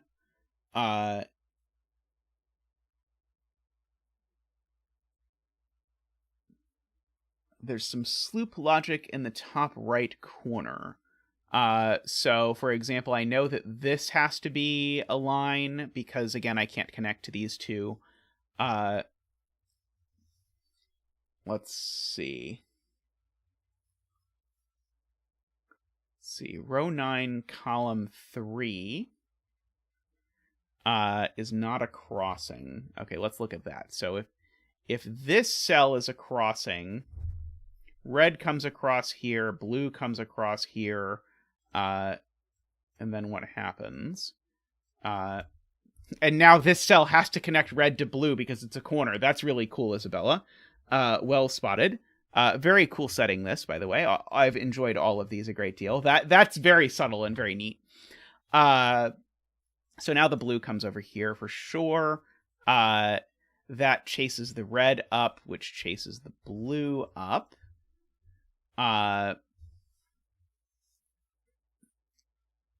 Let's see. I'm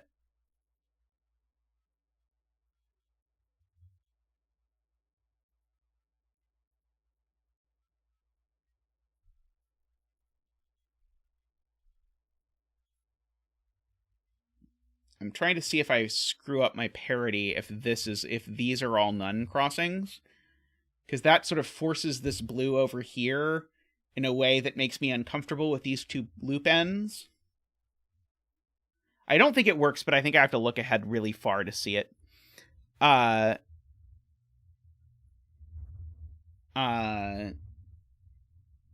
I think it then forces this to be the thing. And then that's a problem. Let's see. Okay, so Nicholas says if this is a crossing, then row 9, column 4 is unfillable. Okay, so if this red comes through here, then I've got a blue coming down through here, and then what that forces is it forces, oh lord, this is hard to visualize. So I've got a red here, and a blue here. The red certainly can't come down because the red is crossing over through here. Have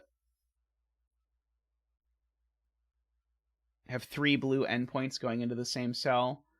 Because I'd have 1 here, 1 here, and 1 here. Because these 2 would have to... No. These 2 would merge. Right, okay. So I can see it now. So now I'm comfortable drawing it in. I don't know why I didn't just draw it in to begin with. If this red connects over here, what happens is... this blue is forced to connect, this blue is forced to connect, and now this cell is isolated. I don't know why I felt the need to see it in my head before I drew it into the grid. That seems kind of backwards. But anyway, the red can't come through here. So in fact, these are gray. So therefore, these are green because this red is going to turn up. So speaking of, let's do the turning up and let's do the blue going through them. This blue now connects up there. This blue now connects over here. So now this blue can't connect that way, so it's got to connect that way. Now this is a corner. This blue only has 1 way to go. This is now a corner that has to be taken by red. This dot now has this corner thing, so now it is a none crossing. Oh, Rob donates £5. Let's get Rob a donation dance, and I'll answer the question. Woohoo! Wee! Waha! So funny story, Rob. So I'm a math professor at the college level, and actually, starting next week, I'm teaching a course on puzzles. So I will be using puzzles quite a bit in teaching that, which I think will be very cool. So I'm looking forward to it. But I agree. I also teach a good bit of combinatorics, which involves some amount of talking about puzzles, which is always cool.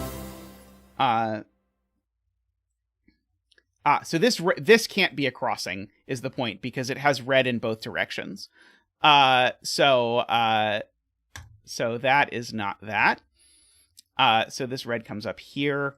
That thing I was talking about on the channel recently with sort of proving that yin-yang puzzles have that sort of weird combinatorial property about the border, that I'm definitely teaching next time I teach combinatorics, because it was very cool, and it uses all the same tools that we talk about when we prove things like that the sliding 15-block puzzle can't be solved if you switch two of the tiles and that kind of thing. I'm filling in some corners as I talk about puzzles and how much I love them. So now here is the classic setup where I've got a red and a blue poking in here, so I have to have some edge connecting through here, but that then forces this to be a crossing, which is always cool.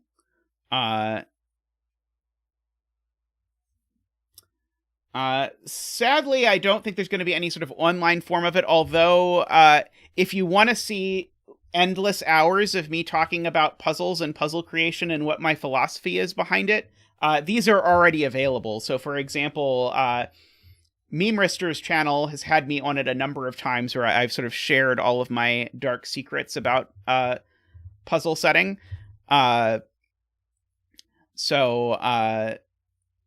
Yes, the vertical segment has to be red because no matter which way this connects, it either connects left or connects right. And so, therefore, it is going to end up red. I turned mono off of everything, Tristan, I believe.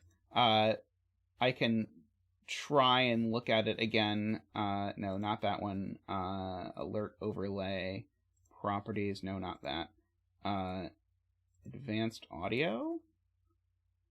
I no longer... Oh, there we go. It's over here. Let's see if I can click advanced audio. Nope, it's not on mono anymore. The box is unchecked for mono. For whatever reason. Oh, maybe if I click... sorry, there might be a button here for active sources only.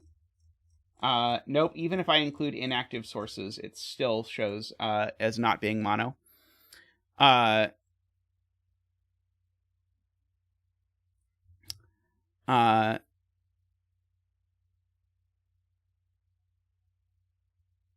So that being red made this blue. This blue now can only connect up like this. This red can connect over. Red can't finish, so we get some extensions of the red can't finish variety. This has, by the way, this has forced that this red goes through these cells, which has given me some blue connecting in through here.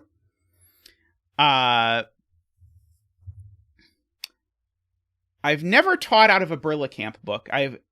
I've contemplated using BarleyCamp for coding theory, I think, in the past.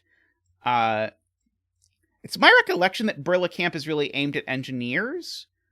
But maybe not this one. I'm not quite sure what BarleyCamp Conway and Guy is. I think of BarleyCamp as being one of the sort of canonical choices for coding theory with an intro to finite fields and that kind of thing. Let's see. We get to do that gray trick again. This blue certainly can't close. Oh, we're now getting donations to see whether the sound is mono or not mono. Thank you, Sarah. Much appreciated. We will get you a donation dance. Woohoo! Wee-hee! Waha! Woohoo! Waha! Thank you, Sarah. Much appreciated. We will soon learn whether it is mono or not mono. This red now has to connect over here. So that makes this blue chase down and down, which makes this red chase down and down, which makes this blue chase down and down and down.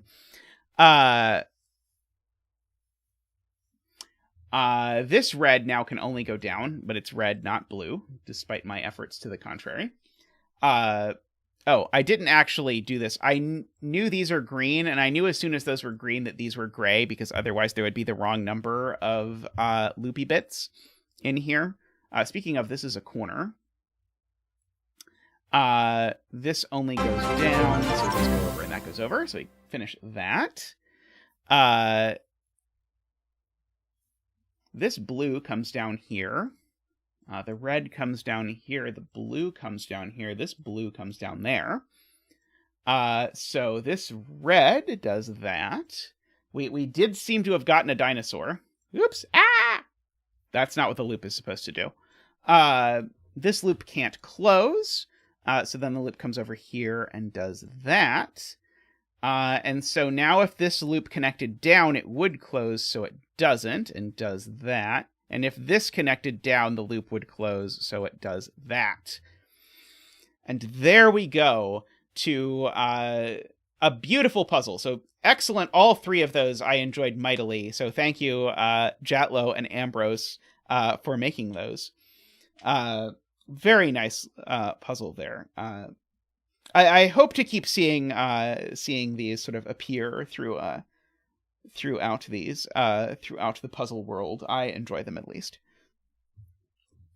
All right. I am going to take a quick break, and I will be back in just a moment. See you all shortly. Welcome back, everyone. While I was trying to shove carrots in my face, I see we got a donation from Rob Brown, who donates £5 and asks, did you know Simon is solving Tristan's 40th birthday puzzle on CTC today? We did know. Thank you very much to Rob for letting us know. Thank you for the donation. Thank you to the Cogito for setting it. We'll get you a donation dance. Boop, boop, boop, boop, boop, boop, boop, boop, boop, boop, boop. Woohoo! Thank you, Zach. Thank you. I'm being told that Isabella is eating, so people can make spots before Isabella while Isabella is eating. Yes, thank you to Tristan for existing and making my life much better. It is very much appreciated. So this next puzzle is called Renban't. It's by Krydax. So there's normal killer rules here. So the sum of the digits in the cages is equal to the number there. And you can't repeat numbers in cages, but I don't think you ever could anyway. But we have these things, and these are not Renban. They're Renbants, or these are what I have previously called Nabner lines in puzzles that I have used or have made that use them.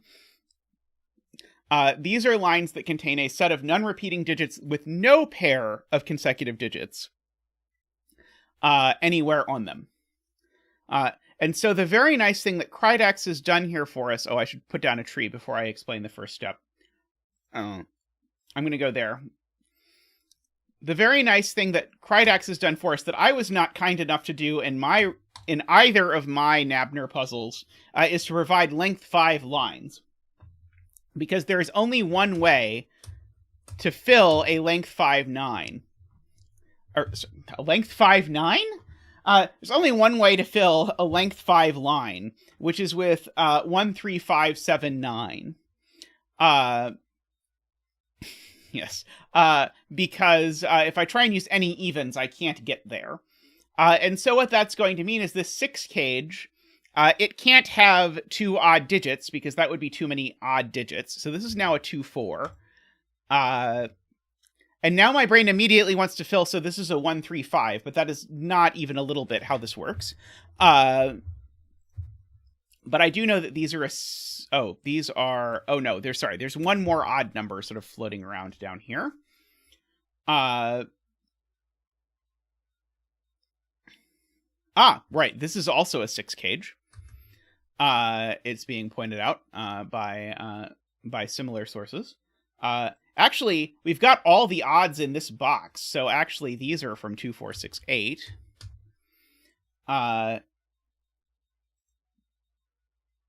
Am I really supposed to be odd-even coloring this? I'm going to. It sort of surprises me. I was not expecting to. But, well, here we are. So all of these are even as well. Let's see. There's 2 odds in here. Ah, yes. Where do 2 and 4 go in box 6 is an excellent question, because we've got this sort of 2-4 deadly pattern placing a 2 and a 4 here.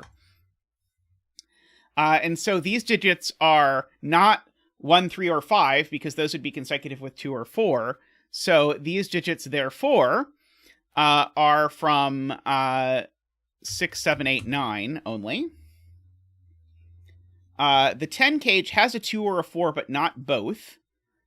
So it's not 1, 3, 6. Oh, there is no 10 cage that has both 2 and 4. So I don't have to worry about these are blue.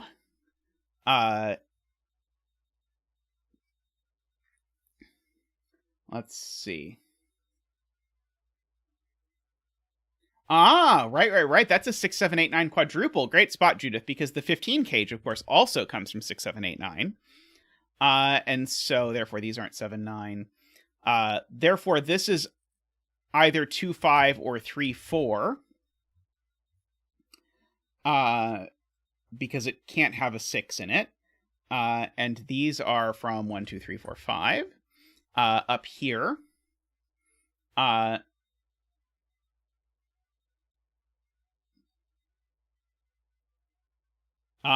13 cage needs an even, it is being pointed out. And that's the last even for column 2. So therefore, all of these are odd. And therefore, by maths, because I have 2 odds in the 14 cage already, this must be even. And therefore, this must be even by the row.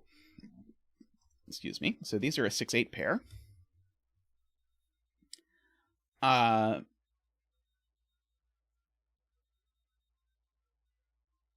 Let's see.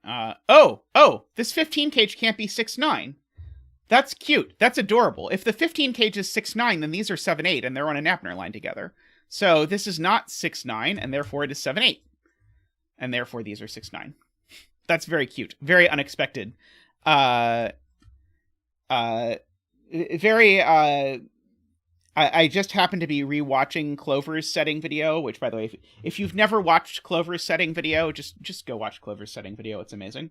I can't say how many times I've watched it through from start to finish, but at the very end of the video, she talks about novelty and sort of how you can get novelty out of old rule sets. And I feel like this is a perfect example of getting like a very novel feeling and unexpected deduction out of like all mechanics that we have seen before. 6, 9 here means that's not a 9. I agree with you there. Okay, so now the 10 cage doesn't have a 6 in it, which apparently I already knew. It doesn't have a 9 in it either, which is also not helpful. It doesn't have both a 7 and an 8 in it, which is also not helpful. Alrighty.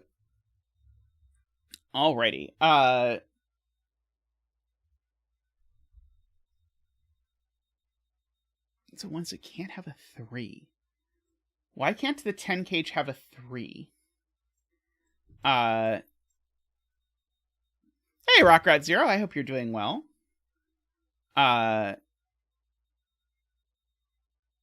and one of these is an 8, because this is a 2, 4, 8 triple. Oh, right, these are both odd, is the point, because we've actually got our 2, 4, 6, and 8. There we go, okay. I was not good at that deduction, we'll say. And so this can't be an 8. This is a 7, and that's an 8.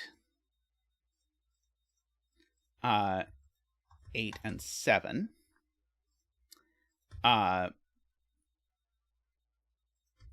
That's not a 7.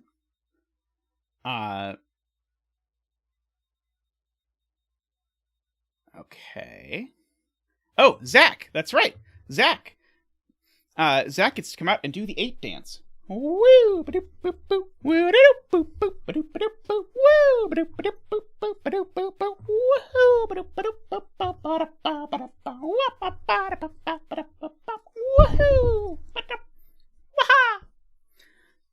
you, Zach. Thank you. Much appreciated.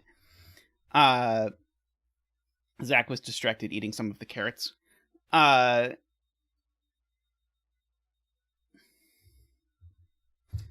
What is an infinity but a sideways 8?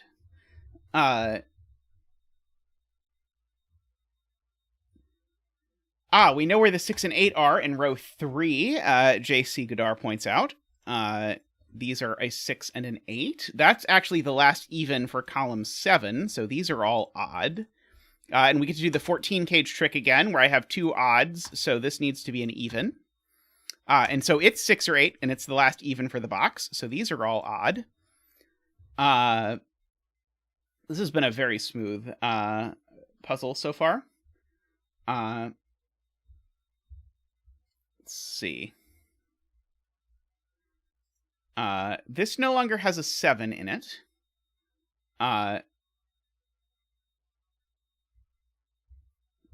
And so somehow before people knew that this was not a 2, 3, 5.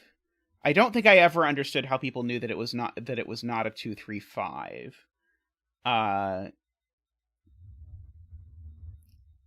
It definitely has a 5 in it. Either way, I know that much. And so it having a 5 in it tells me several things that aren't 5, like those aren't 5, for example. Let's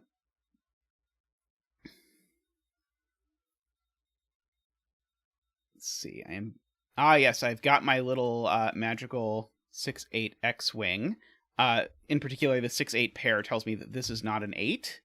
And so therefore this is the 8 for its box.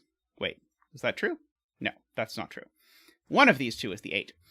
Oh, no, it is true if I then look and ask where 8 goes in this box, because 8 has to go over here somewhere, so this isn't 8, and therefore this is 8.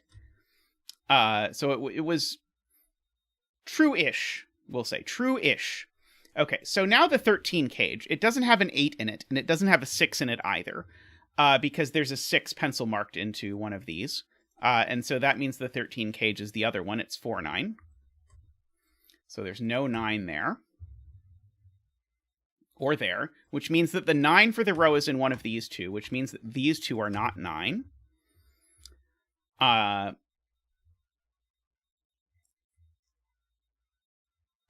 The 7 cage cannot have a 3 on this side, so it can't have a 4 on that side, because 3 would be consecutive with 2 and 4, Eric points out.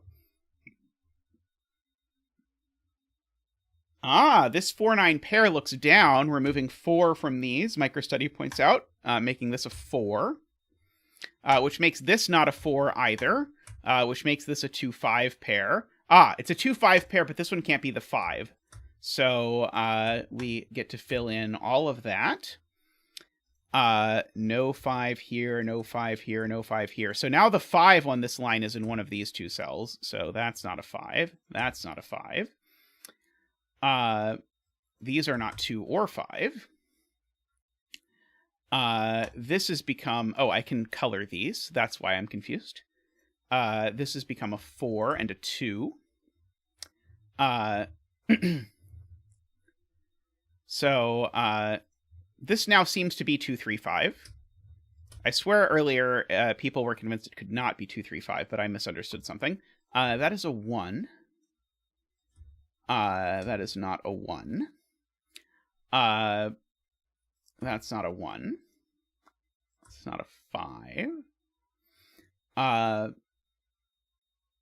Let's see.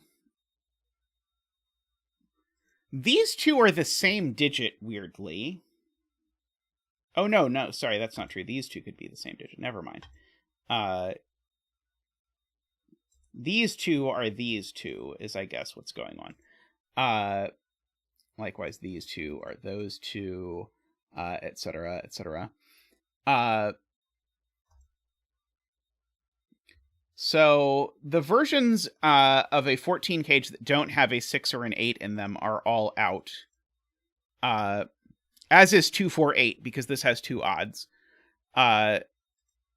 So actually, I think the only options available for this cage are these. And those are probably the same options that are available for this one. That 5 does look up at a 6 cage, which I inexplicably didn't notice. So there's a 2-4 pair up here, which then looks down at this 11 cage and tells me that it is either 3-8 or 5-6, and it's not 5-6. So this is a 3-8 cage now. And so this is not a 3 or a 4, so it's a 1.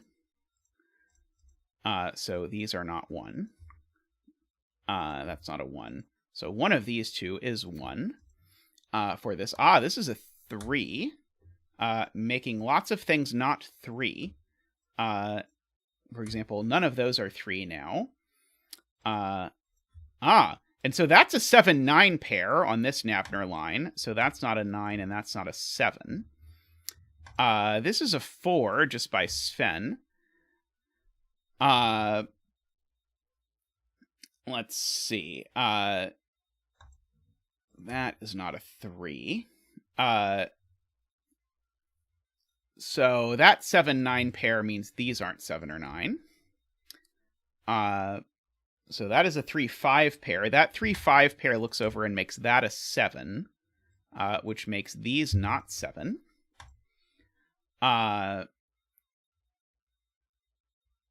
These are a 6 and a 9, I suppose, in some order. And so that makes these two a 1, or 5, 6, 7, and 1 and an 8 in some order.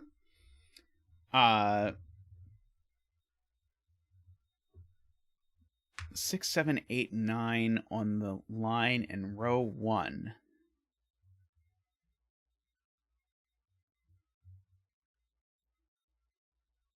I don't quite understand what is being noticed yet.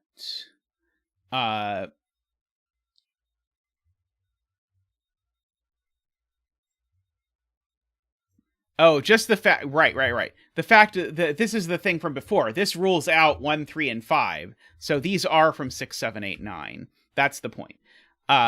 So these are always 6, 7, 8, 9. And this one's not 6 or 8. So this one is 9. And therefore this one's not 8 because 9 and 8 are consecutive. And therefore this is blue and orange. And we've disambiguated our blue-orange pair. And so therefore that's a 2 and a 4. You are completely correct about this doing a great deal of damage. I just was not sufficiently attentive, apparently. So this is only a 6 or 8, I suppose. This is only a 6 or 8, and that's only a 6 or 8, so therefore this is a 2 out of nowhere. And so these are from 4, 6, 8.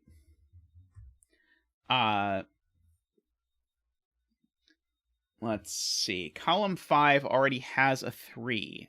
So it does. There's a 3, 8 pair. So that makes that a 9. Makes this a blue and an orange. So that is a 6 and a 9. Removes 9 as a candidate from all of these cells and from the corner. And let's just get rid of the 1 while we're at it. Makes this a 7 and that a 9 and that a 7. Makes these two a 3, 5 pair, which does make that a 9. So now I know what this odd digit is. It's a 3.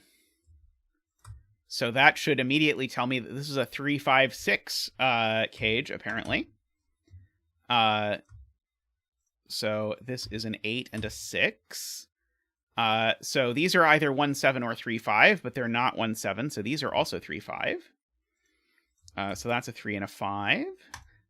This is a blue and an orange. And an orange. 8 and 3, 4 and 8. 6 and 8 and 6. This has become orange, and it's a 7. This has become orange and blue. 9 and 6.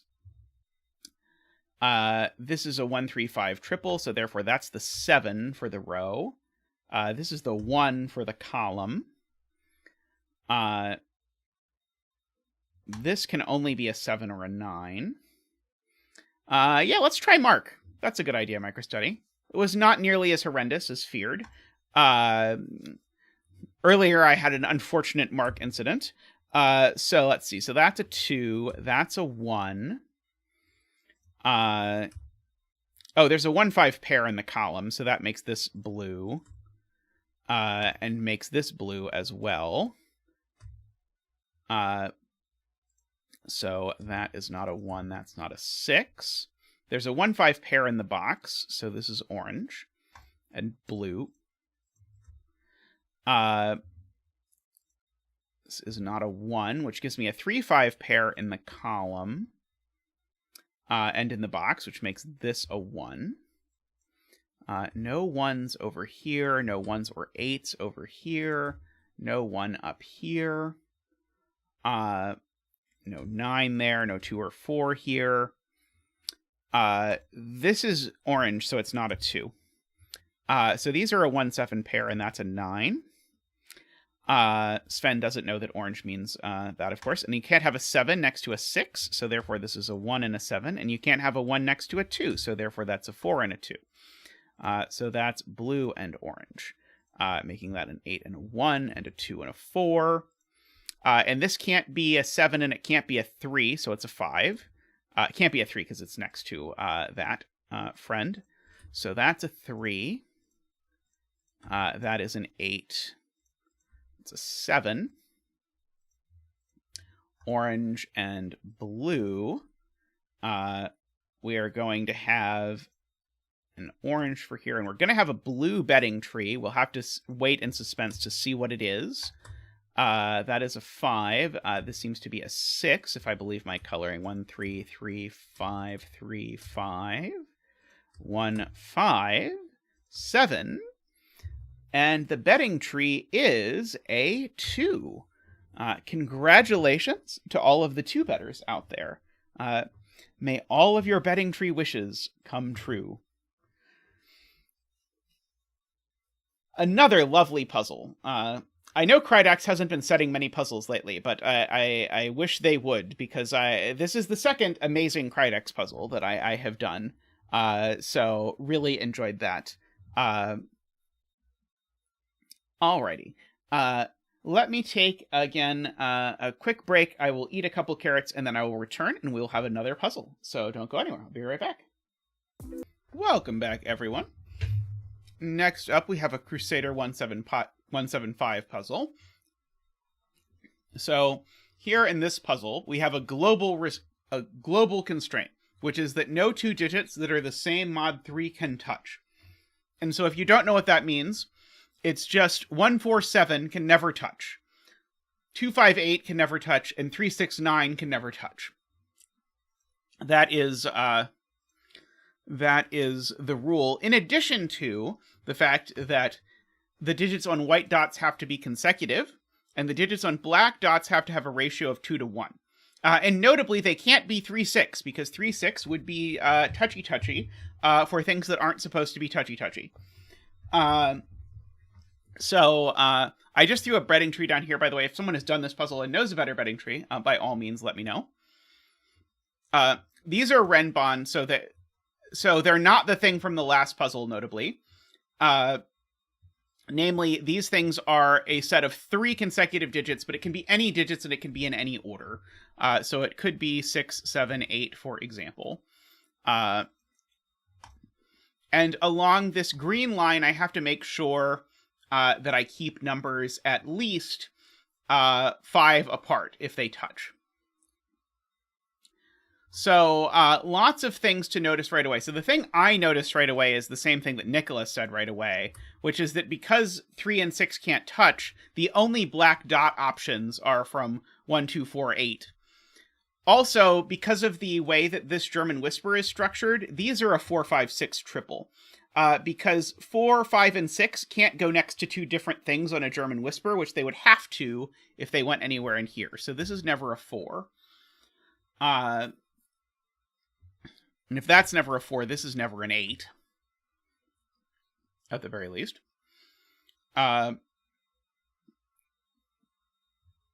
Let's see. Trying to think if I really want to think about sort of like 7 I know on here needs to go next to 1 and 2. It is true that 4, 5, and 6 are different modular colors. That's a good point. Okay, that does more than I thought it would. Great spot. So let's just make up colors for these. And so the point is, these are all different. One of them is 0 mod 3, one of them is 1 mod 3, and one of them is 2 mod 3. But what that means is that these are both blue. Because they touch orange and yellow, and these are both yellow because they touch orange and blue. That's a great spot. And so these are both orange because they are. And so these two digits are the same mod 3, but they are 5 apart. Or sorry, but they are at least 5 apart, so they're actually 6 apart. And likewise, these are. So these are 6 apart, and these are 6 apart. I know, of course, that this isn't blue, and I know that this isn't yellow.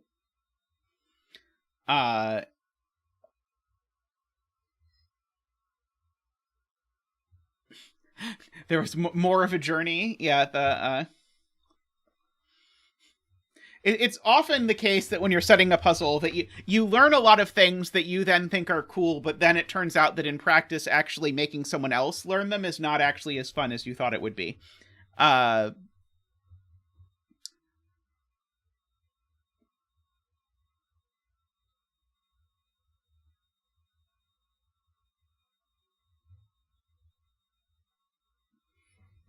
So I know the 7 in this box is next to 1 and 2, and 1 and 2 are different colors.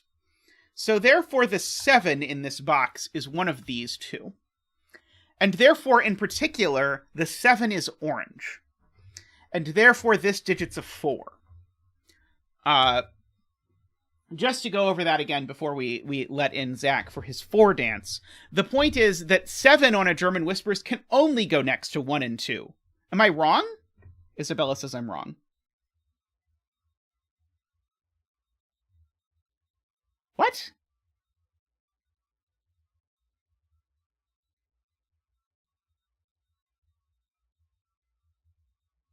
Oh. Wait, I've thought about this incorrectly. So this cell... Oh, right. Sorry.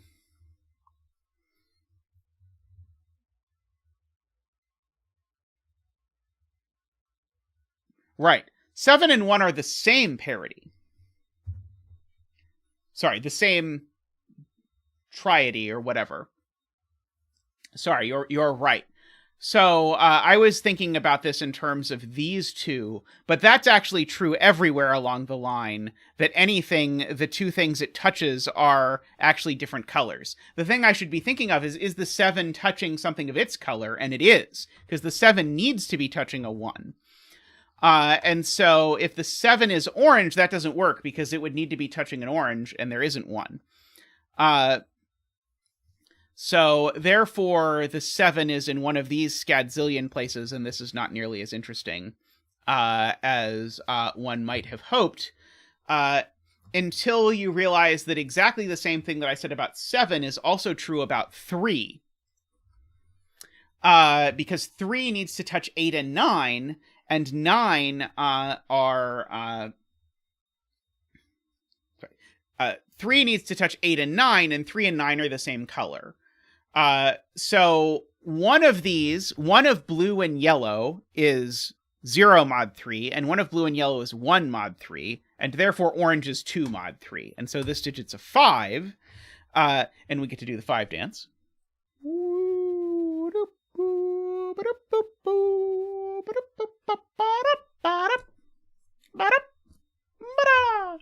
Thank you, Zach. Thank you. So these are 4 and 6. These are 2 and 8. Ah!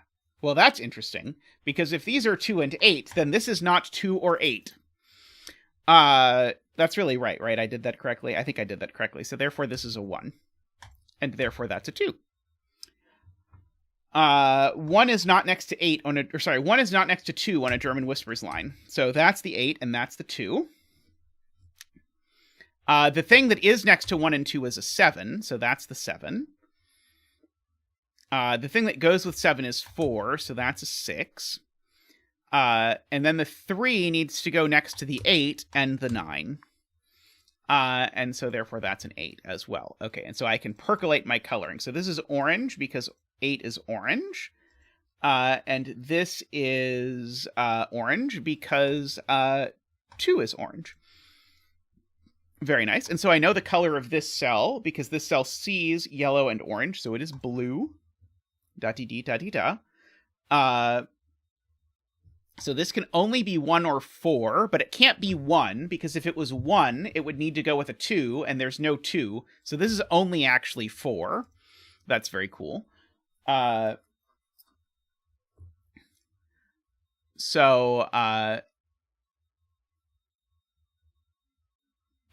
then Garian's beautiful spot. This is also blue, because I don't know what these are, but I do know they're a yellow-orange pair, because a Renban't of length 3 can't have the same color on it. So because those are a yellow-orange pair, this cell sees a yellow-orange pair, and it's blue. Very well spotted, Garian, and very cool setting. I've used all my oranges in this row, actually. Same thing over down here. This cell has to be yellow. So this cell has to be yellow by Garian logic. What yellow digit is it? Well, it's not a 9. So it's definitely a 6. And so, therefore, these could be... Okay, so these cannot be 6, 7, 8, because there's 8s looking at it from both directions. I guess that's the only 8 I actually need. So there's definitely a 5 on this Renban't somewhere. And then it's just a question of, is it 4, 5, 6, or is it 5, 6, 7? I don't think that I know the answer to that question. I might, but if I do, I don't see it.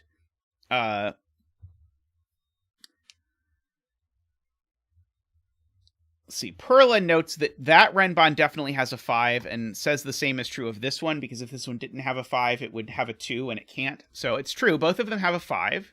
I'm just going to shamelessly corner mark that across boxes. Let me fill in the tuple of this row. 1, 2, 3, 4, 5, 6, 7, 8, 9. These seem not to be 6. These seem not to be 4. And 8... 8 can actually go next to any of these, I believe. But I do know that one of these two is a 6. I know one of these two is a 6, so the other one can't be a 3. So therefore these are a 6, 7 pair, and therefore these are a 3, 4 pair. Oops. Very nice. Okay, I'm happy with that. And so therefore this cell can only be a 5 or a 7. If I look at that. And therefore, this cell can only be a 3 or a 5. Is interesting. Okay.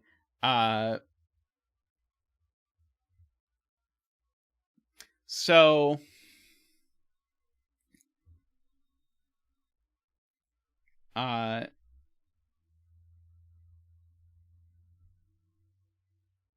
2 and 8 in the middle band. Oh, right. Where is the other 8 in row 4? What? Those are not the words I meant. Where is the 8 in row 4? Let's phrase it that way. The 8 in row 4, as Ambrose points out, is here. And the 2 in row 6 is here.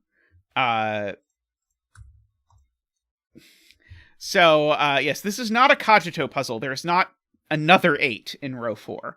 Oh, and 2 can't go next to 5, so therefore this is a 7. And 8 can't go next to 5 either, so therefore this is a 3. So 7, just a reminder, is blue, and 3 is yellow. And so therefore this cell is orange.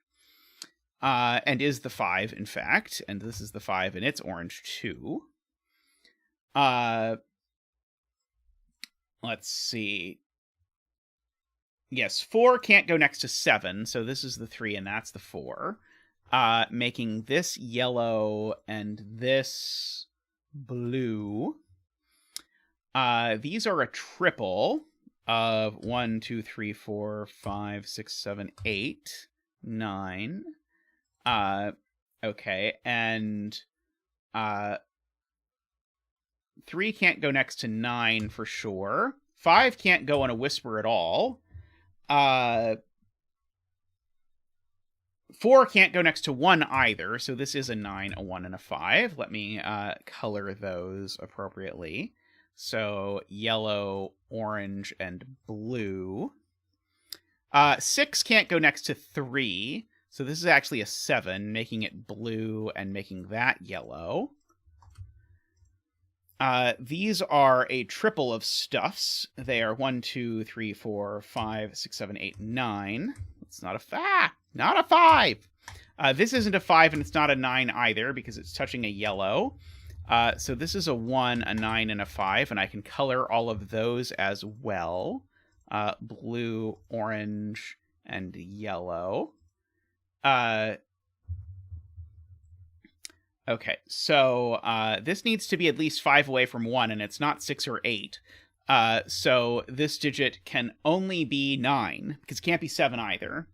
So this digit just is a 9. Welcome back, Cogito.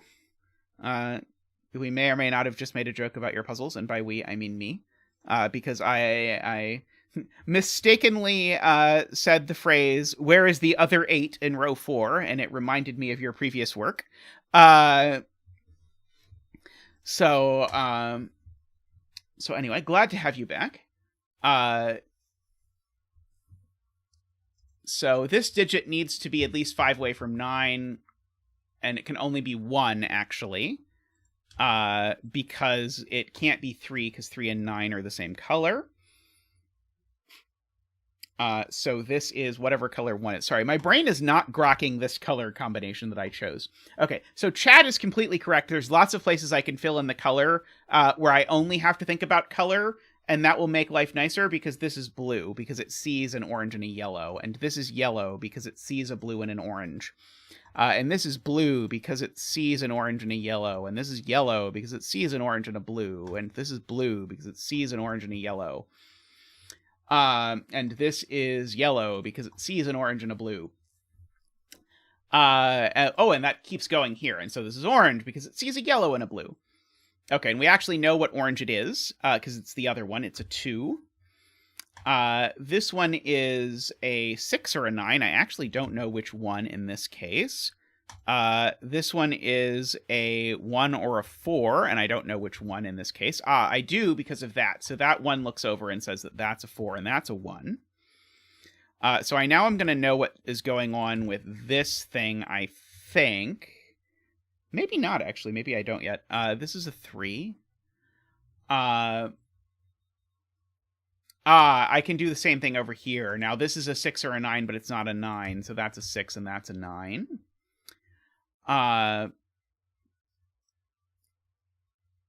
So this is now 7, just by sudokus, as they say. This is a 3 by the sudokus. This is a 7 by the sudokus. Let's see. These are a triple. Let's fill them in and see what happens. 2, 3, 4, 5, 6, 7, 8. Okay, well, what happened is that this was a naked 8, which is orange, and resolves this. So that's now the one of these that's 2, which somehow is orange, and the one of these that's 4, which is blue. Okay, so 2 is orange, so it can't go here. So this is a 4, and that's 2. Provided that I did this.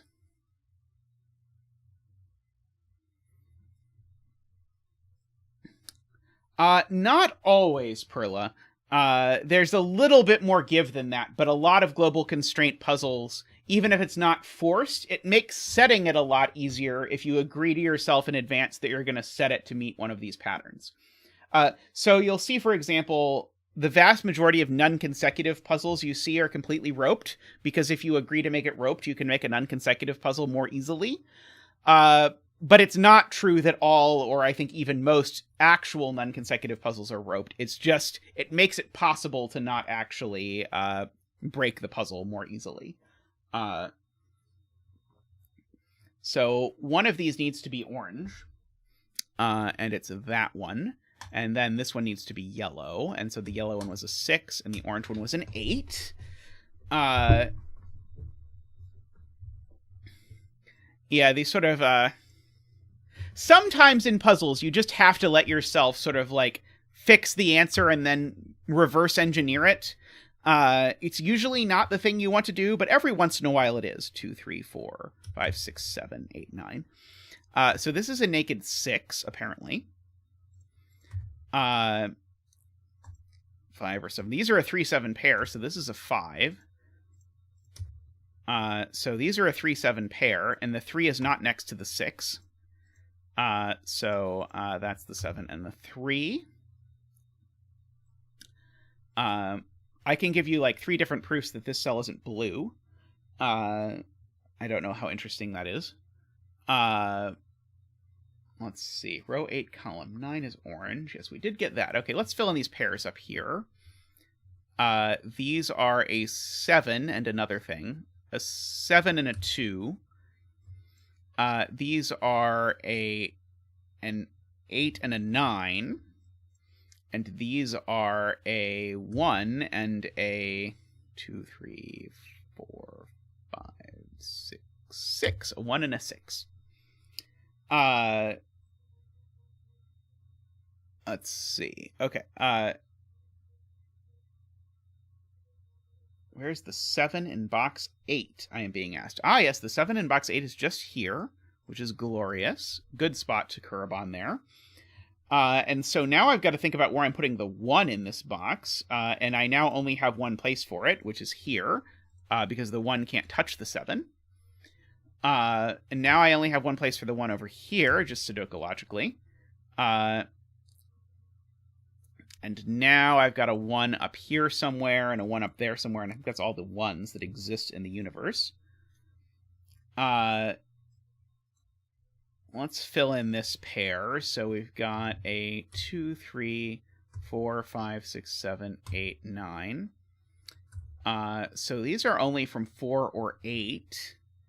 Let's see. So this is either 3 or 5 or 7. Oh, it's not 7 either. So this is not 7 or 9, so therefore it is 3 or 5, so therefore this is the 4, and that's the 8. So by virtue of being the 4, this is blue, and the 8 is, good lord, orange. You'd think that wouldn't be as confusing as it is. Okay, so therefore this is a 9, and it's yellow, and therefore this is an 8, and it's orange.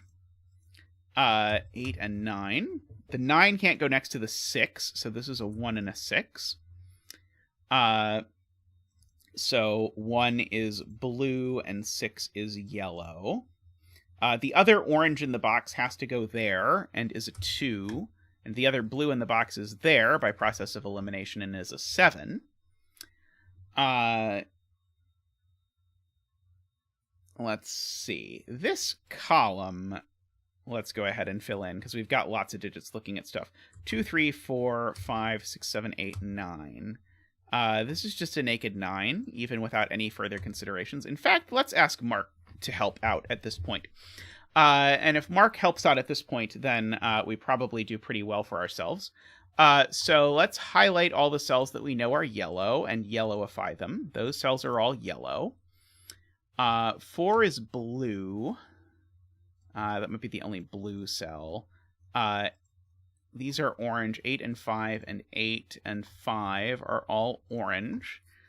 So this cell is blue just by the fact that it touches that stuff. This cell is blue just by the fact that it touches that stuff. This cell's yellow by the fact that it touches that stuff. This cell is orange to finish the box. Let's see. I need a yellow in this box still. It's going to go there, so I need an orange there. I need a blue here. I need a yellow here. And then we're going to end up with an orange bedding tree. So stay tuned to figure out what orange cell we're going to fill in. 3, a 2, and a 5, and a 7, and a 1, and a 3, and a 5, and a 6, and a 3, and a 4, and an 8, and a 9, and our orange bedding tree is a 2. Congratulations to all of the 2-betters out there. I think this is your second win today. If you're a regular 2-better, and you've been around all day, I think that means you've won twice today. So congratulations. From Zach and I. May all your bedding tree wishes come true. Alrighty. I am going to grab a couple carrots, and I'll be right back. See you shortly.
Alrighty, welcome back.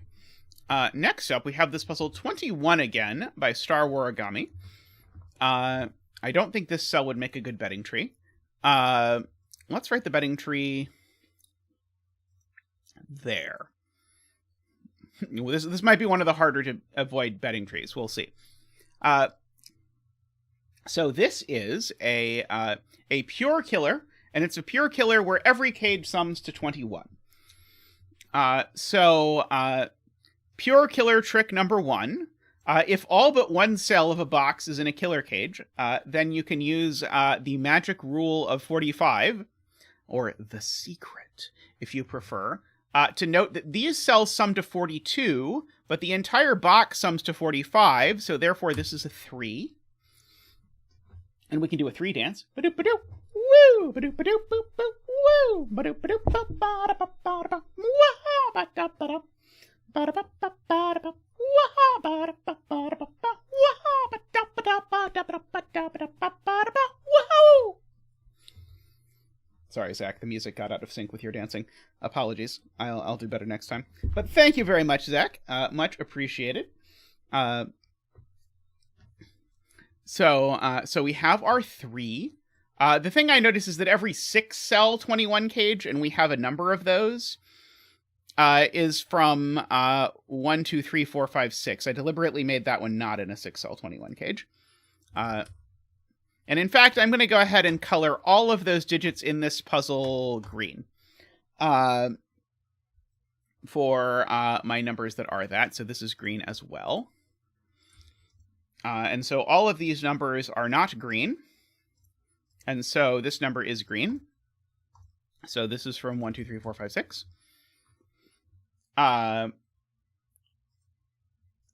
Let's see. So what else can we do? Yeah, I was noting that these two are equal. I agree. I'm told that this digit is given by math, but I don't see it yet. Yeah, we can throw in a circle here to try and keep track of that. Let's see. All right, so do I really want to look at these? I really do not want to look at these, do I? Yeah, let's not do that. Circle is at least 4. That's a good point, because if circle wasn't at least 4, I could not get to 21, because the most these can be is 8, 9. So circle is not 1, 2, 3. So that is true.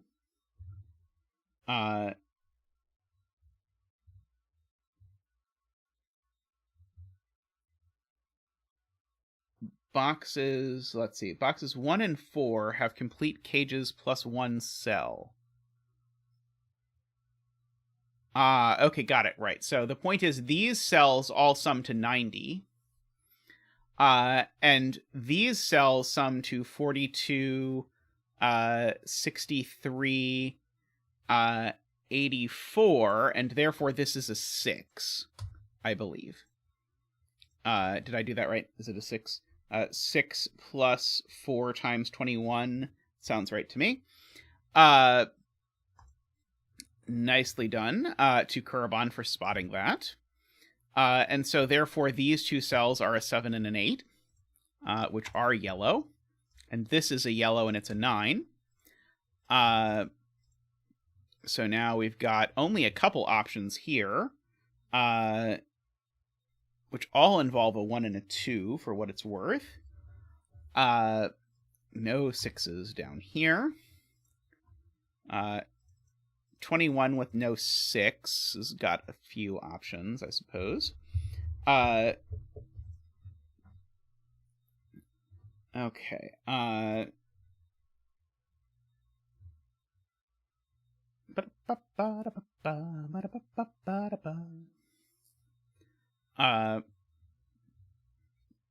not sure how you're using law of leftovers on a killer puzzle. I don't think that works. I could be wrong. This 9, this is being pointed out, is forced into this cage in this row. So this cage definitely has a 9.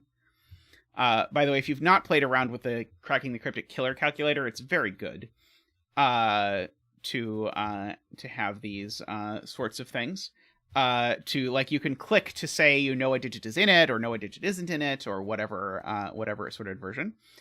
This 9 looks over here, so the 9 is actually in the 21 cage. This is continuing Perla's point.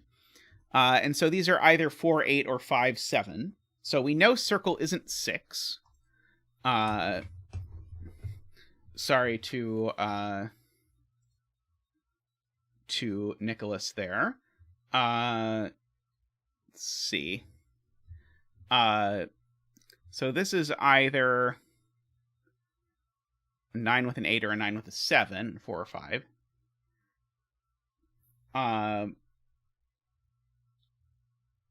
Let's see. I know one of these two is a 6. For whatever that is worth. Box 2. None greens can't be 1, 2, 3. Sorry, box 4. None greens can't be 1, 2, 3.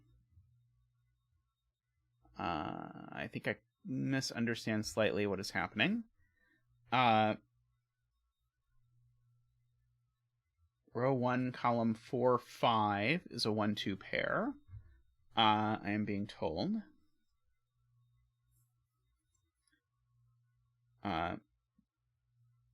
Right, that's gorgeous, because these sum to... so the point is, that's really cute, and I'm surprised I didn't see it earlier, but it's very cute. These sum to 42, so therefore these two sum to 3, and therefore they are a 1, 2 pair. This is curve on spot. Very nice. So therefore this is not 1, 2.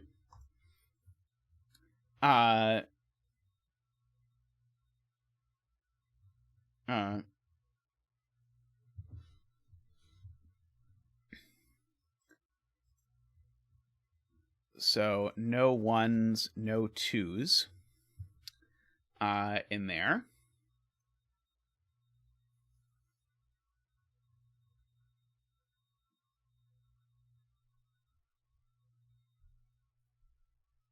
Let's see.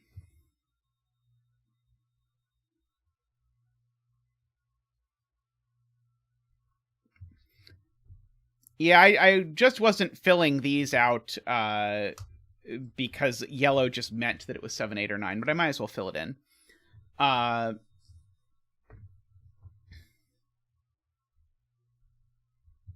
not quite understanding what people are doing with these cages up here, I admit. I will say I can't put all 3 of 7, 8, 9 in this cage, because that would already be 24, so this cell's always yellow. That much I believe. So I do have to put 2 of 7, 8, 9 in this cage. There can't be that many ways to put 2 of 7, 8, 9 in this cage. Is there literally only one? Yeah, if I put 7 and 9 in this cage, it's already too big, right? 7 and 9 is 16 plus I'd only have 5 more. So this has to be 7, 8, 1, 2, 3. It's the only way that this box works because of the fact that we need a yellow here. So this is 7, 8, 1, 2, 3. And so therefore this is a 9.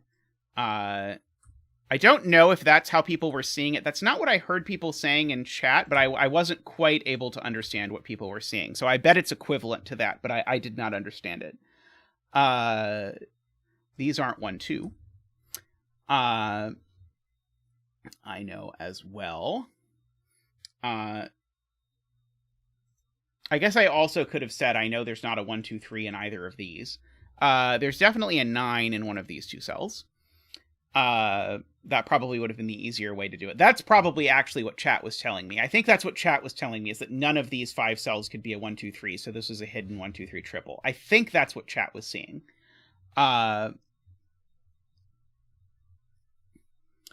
Yes, this 21 cage in box 2 now has a 9 in it, per Medhi. So now that this has a 9 in it, it's 3, 4, 5, 9. Very nice. Those aren't the 9. And so therefore this is, these are green. And these are 6, 7, 8. And if those are 6, 7, 8, this isn't 7 or 8, so it's green. And that is all of the yellow digits for the row, so these are both green. Hey, starwarigami. Hope you're doing well.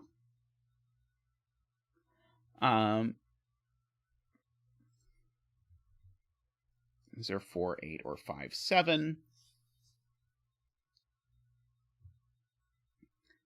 7, 8 pair looks up column 4. It does, giving me a 6 there and making both of these yellow. Very nice. Spot to microstudy there. So I know this digit's not a 9 because the 9 in this box is down here, and it's not a 7, 8 either, so this digit's definitely green. Weirdly enough.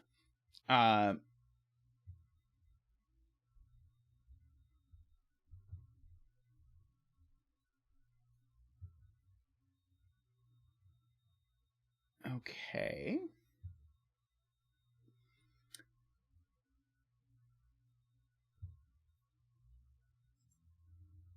Yeah, not a lot of help there, I'm afraid.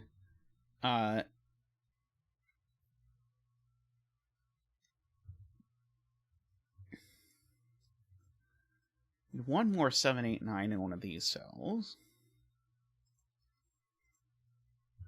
So none of these are 1, 2, 3. So by our previous logic, so actually the 3 in box 9 is actually only in one of these two cells. So that lets us knock 3 out of a few places. I don't know how useful that is, but it is technically true. Oh, this can't fit any yellow?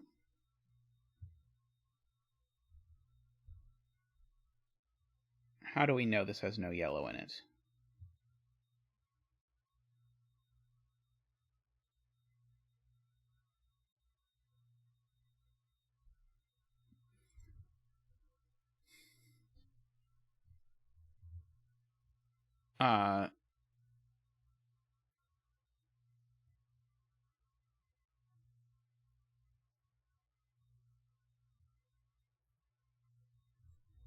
Right. These cells are all green because these 4 digits sum to 9. Sorry, these 4 digits sum to 12, and the biggest digit you can put in a 4-cell 12 sum is 6. I have a whole puzzle about that. So these are green. I can't put all the yellows in one cage, so this is definitely the yellow, and that's green. And these are the other 2 yellows. So that's a 7, 8. These are from... Oh, that's actually the 9. And that is a 7, 8. And so that's the 9 up here. Yellow and green. That was a very nice string of spots there to those of you in chat putting this together. This, again, can't be yellow because it would make the sum too much. These are green just because they are. That's the 9 in box 8 placed, because this cell needed to be yellow and it had a 7, 8 pair looking at it, Ambrose.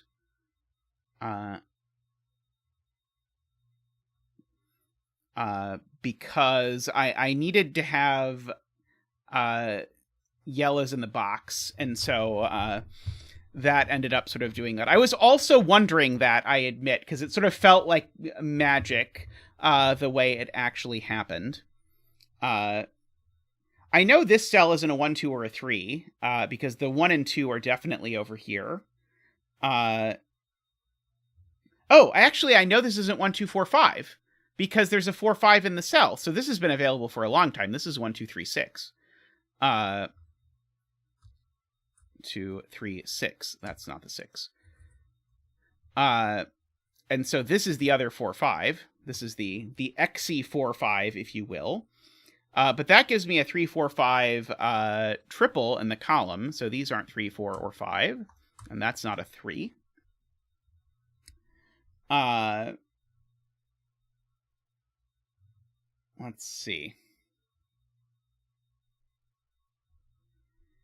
If this were an 8 now, Nicholas is claiming that this cage would be too big, because if this is an 8, these sum to 17, and I need these to sum to 4, but that's a huge problem because the minimum this can be is 4.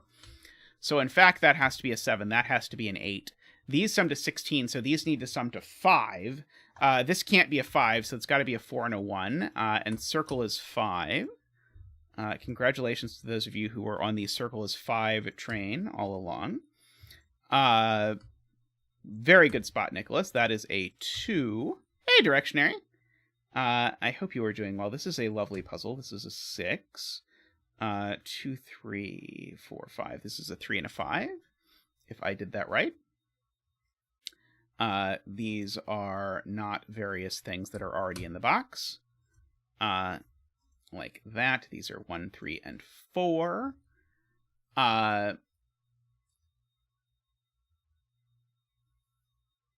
Let's see. Okay, so now what is going on here?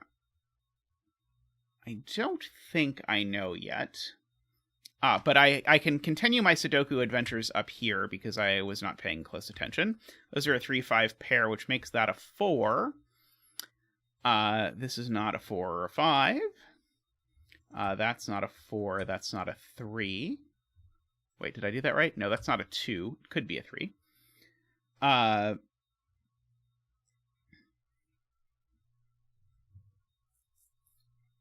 Let's see. So one of these two is yellow, and one of these two is yellow, I guess. Let's see. Box 9. 1 plus 3 plus 5 plus 13. Yes. Okay, so the point is I know the sum of these two cells. This is Carl's point. So those sum to 21, plus these sum to 21 minus 8, which is 13. Actually, I guess I should just say these cells sum to 21 and these cells sum to 21. So that's 42, 43, and therefore this is a 2. And is green. We can get rid of all of those 2s. That makes that a 4. Makes these not 4s. So now I have no 1 in this cage. So now this is 2, 3, 4, 5, 7. So these are a 4, 5, 7 triple.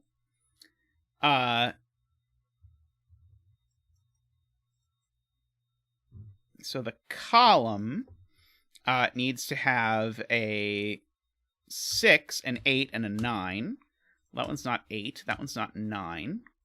So this is either a 6 or a 9. Great. 6 or 9 always goes with 4 or 7, if I want to mark that, although I really, really don't.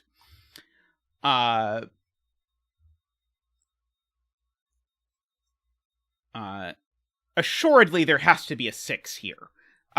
If this cell is a 6, these are an 8-9 pair in a 21 cage that has 3 more cells to go. This cannot be a 6. This is a 9. Therefore, these are green. That is a 4. That is a 7 and a 9. That is a 9. Okay, so these sum to 14, which means these sum to 7, so they have to be 1, 2, 4, in fact. Those aren't the 4, so that is... So that is green.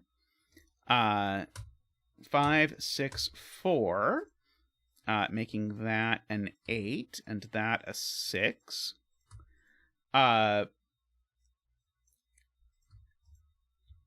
Was this coloring helpful? Place your answers in the comments. So these total to 16 plus 21 is 37, making this an 8. I believe. So we can do that. This cell is green because it sees all the yellows, and therefore this cell is yellow because a 3-cell 21 cage needs 2 yellows. So this is a 7 or an 8. Let's see. Marginally helpful. I believe marginally helpful is approximately where I am on this. It seemed like a good idea at the time. It wasn't a bad enough idea that I got rid of it later, but it wasn't a good enough idea that I felt really smart about it. These are both yellow for lots of reasons, making that a 7 and an 8 because this sees every other kind of thing. Making this cell green because it sees 7, 8, and 9, making both of these yellow. making that a 9 and a 7, or a blue and a red. Take your pick on your favorite love language. The 7 looks over here and says that these are a 3 and an 8. So I'm going to go ahead and look at the ones that have a 3 and an 8 in them. But no 5. And so this is 1, 2, 3, 7, 8. So these certainly aren't a 3. Oh, I realized I just used a killer cage to find out what the 5 digits that are left in this box are, because literally the other 4 I already have. So I definitely overdid it there. We could admit that to ourselves. Let's see. So let's fill in the rest of this box. Actually, let's mark now. Seems like not a bad idea. Okay, so I'm going to first use the fact that I know that 4, 5, and 7 are gone. So those are 1, 2, 3. I know that 1, 2, 3 are going over here. So we get that.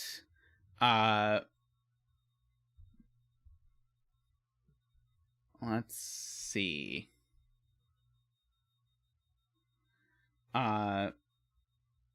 Row 5, column 3. Oh, right. What is this? So this is not 1 or 3, so it is 5. And 9 plus 5 is 14, so this is a 7. So this is a 1. Good, I avoided using uniqueness. I didn't Navario at that time. So this is a green 4, this is a yellow 9. This is a yellow 8. Sorry, is a yellow 8.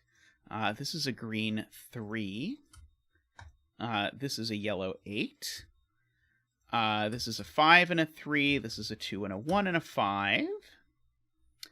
This is a 1 and a 3. This is a 3 and a 5 and a 6. This cell is a green 4. In fact, these are all green, just by candidates alone. In fact, I can fill in some of them. That's a 3 and that's a 6. And now I can fill in... This one is a 9, actually. Making both of these green for the row, and making this the yellow for the box. So that's the 7 and the 5. Let's see. And we're almost there. Let's see. These are not 3 or 6. That one's not 3. This one's not 3 or 4. That one's not 3. Not 6, not 4, 5, 6, not 5.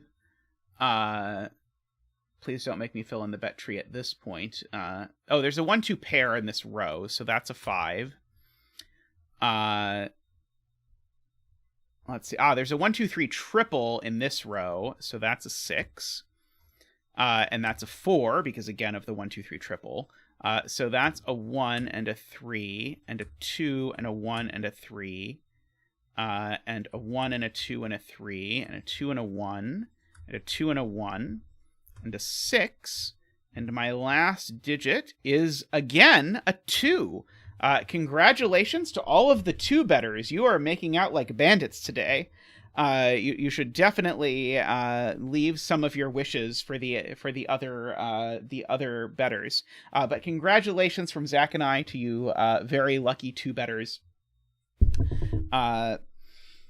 I am going to take a short break and come back, and we'll probably do one 6x6 to finish up the stream. So I will be back in just a moment. And then we can do a 6x6. So see you all shortly. That was lovely, by the way, starwarigami. I quite enjoyed that. Always enjoy these vanilla killers these days. I will be back.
Alrighty, welcome back.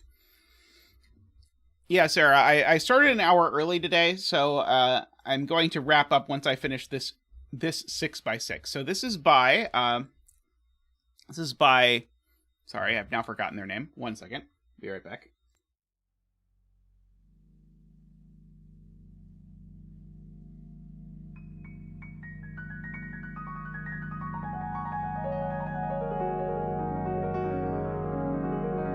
Okay, I wanted to be super sure. It was by Alan.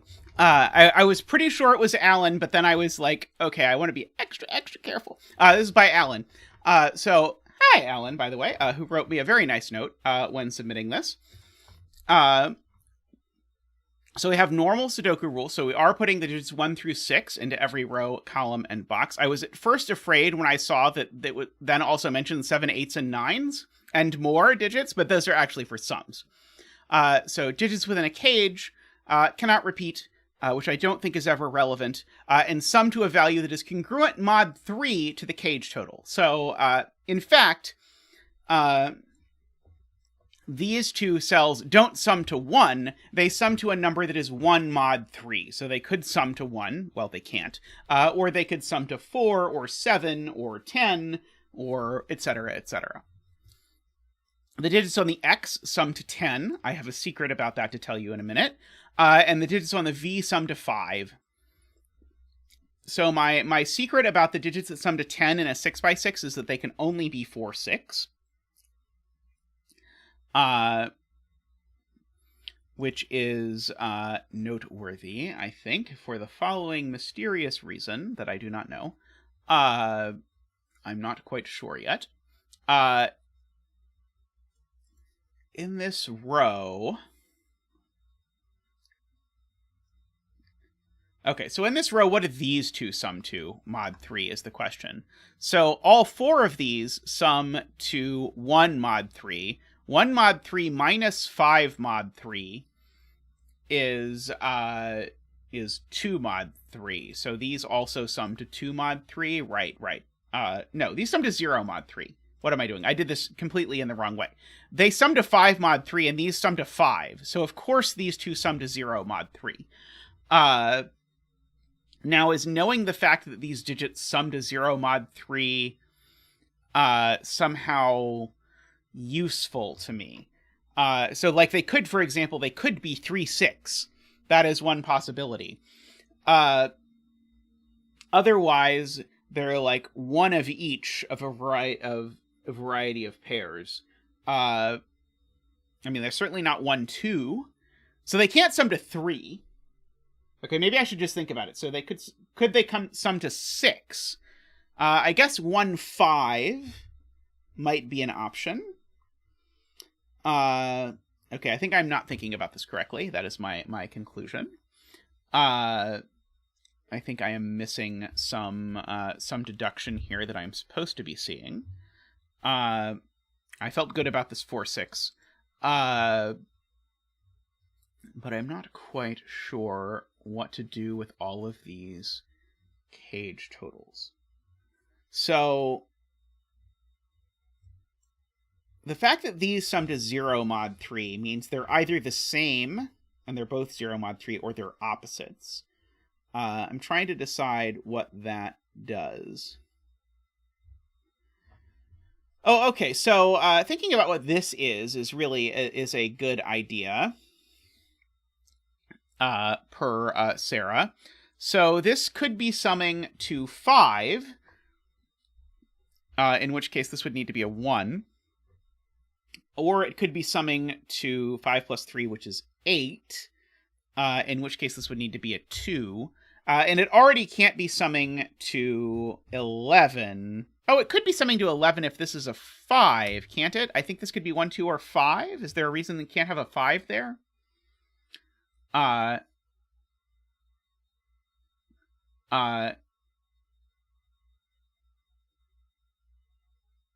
Yep, that is, that's a good idea. Okay, yes, coloring the V's is an excellent idea. So these are a 1, 2, 3, 4 quadruple, because this sum to 5 and this sum to 5 must be different. These two do sum to 0 mod 3. I agree with that.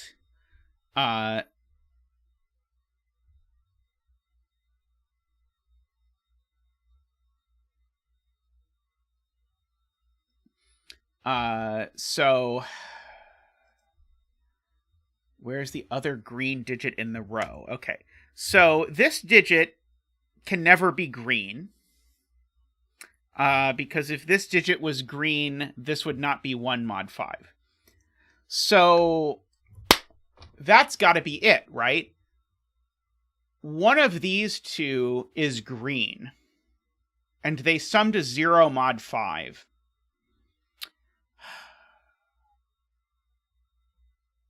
Well, I guess the point is this is only a 5 or a 6 then, because it can't be green. And so if this is a 5 or a 6, that probably restricts what this can be. Because if this is a 5 and I want to get to 1... Oh no, maybe all of these... 3 is not possible because neither of these is appropriate. So this is not a 2.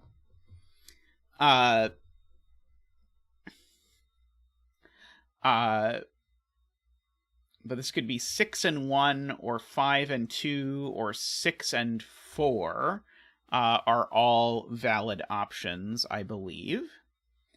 Row 4, column 3 is blue. Right, because I can't put both blues here, and I need to put both blues in these 3 cells, so therefore this cell's always blue. That is a good spot to Ambrose there. So interestingly, these 2 cells don't sum to 5. So these 2 cells need to sum to not 2, not 5. They need to sum to 8 or 11. That seems like potentially.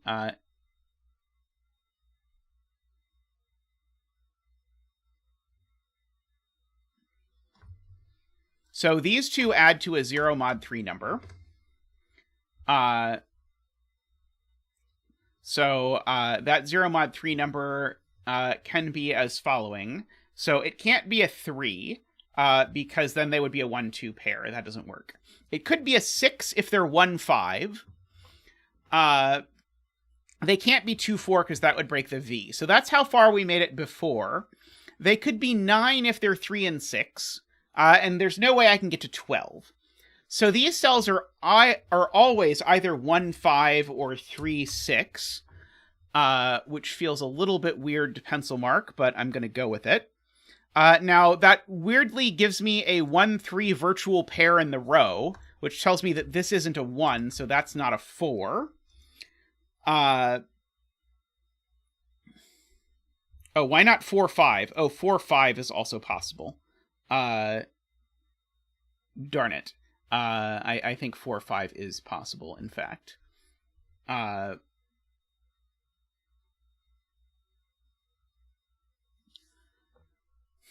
That is disappointing, unfortunately. Oh, this is not a 4 because it has a 4-6 pair looking at it, so this isn't a 1. That's technically something, right? Oh, I know what this is, don't I? No, I don't. Not quite, because of the fact that I don't know what that is. I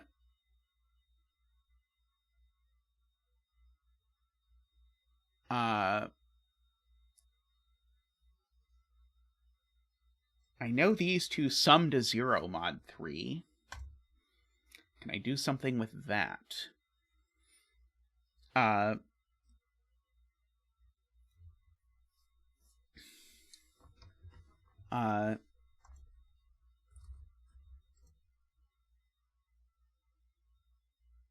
Yeah, and these 2 I know also sum to 0 mod 3. But unfortunately that's a lot of options. Okay, let's examine Isabella's point about what happens if this is a 1. If this is a 1, that's a 4. I can make it that far. which makes this a 2. And now the 3 is in here and the 6 is in here. And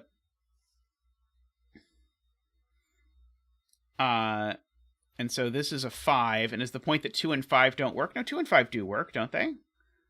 I think 2 and 5 work.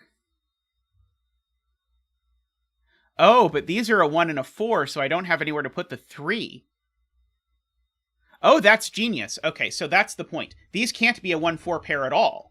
Because if these are a 1-4 pair, where do I put the 3 in the row? And the answer is nowhere, because we've already established you can't put the 3 here, and you can't put the 3 in either of these places, because 1 and 4 are both 1 mod 3, which neither of these are. So this is a 2-3 pair, meaning that's not a 2, and that's not a 3. These are a 1-4 pair. This isn't 1 or 4. That's not a 2. That's very nice. That is very cool. So now, yeah, 6 and 5 would work.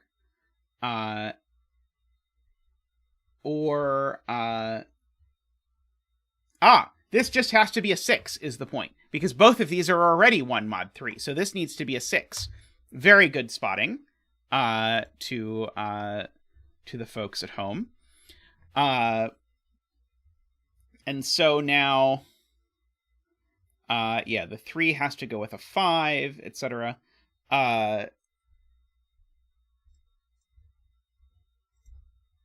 Okay. 6 and 5 would work. 4 and 1 would work, annoyingly. Down here. I know that these are from 1, 4, 5.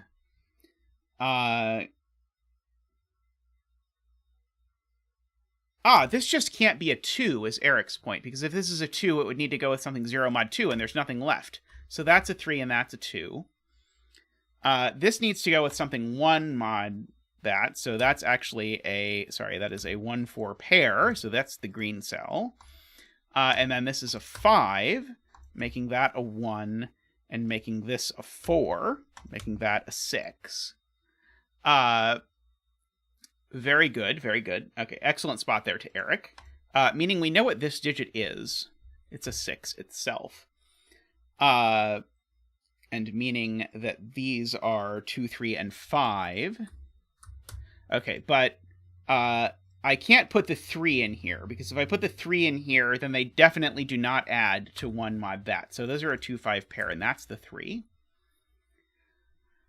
I know there is a 6 down here somewhere, as it currently sits. I know that these are green.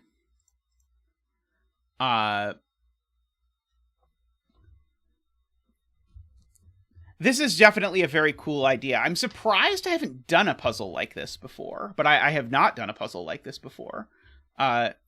6 in box 5 is fixed.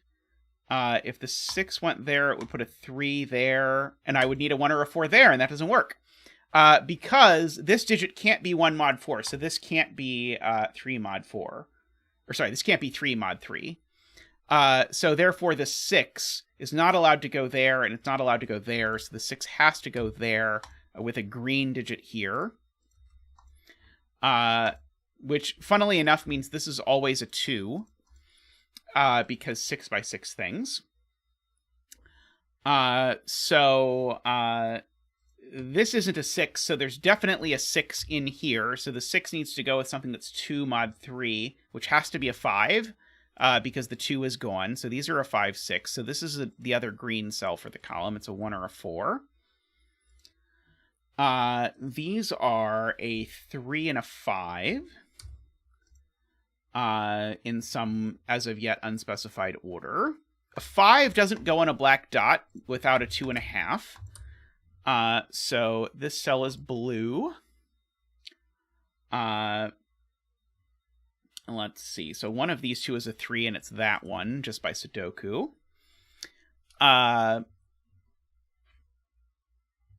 Let's see. The 6 in this column is actually just placed there, so this has to be a 4. in order to make this be 1 mod 4, and then this is the 2.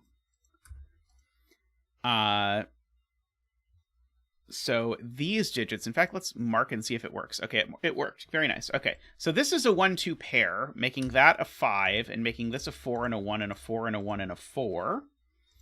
And making this a 2 and a 1 and a 3, which is blue. Let's not get over eager and get behind on our coloring lessons. Green, this had better be the other green for this row. This had better be the other blue for this column. This would be better be the other blue for this column. 4, 4, 4, 4, 4. Okay, I think the coloring is good. 5 and 6 would like a color as well. 5 and 6 can be yellow.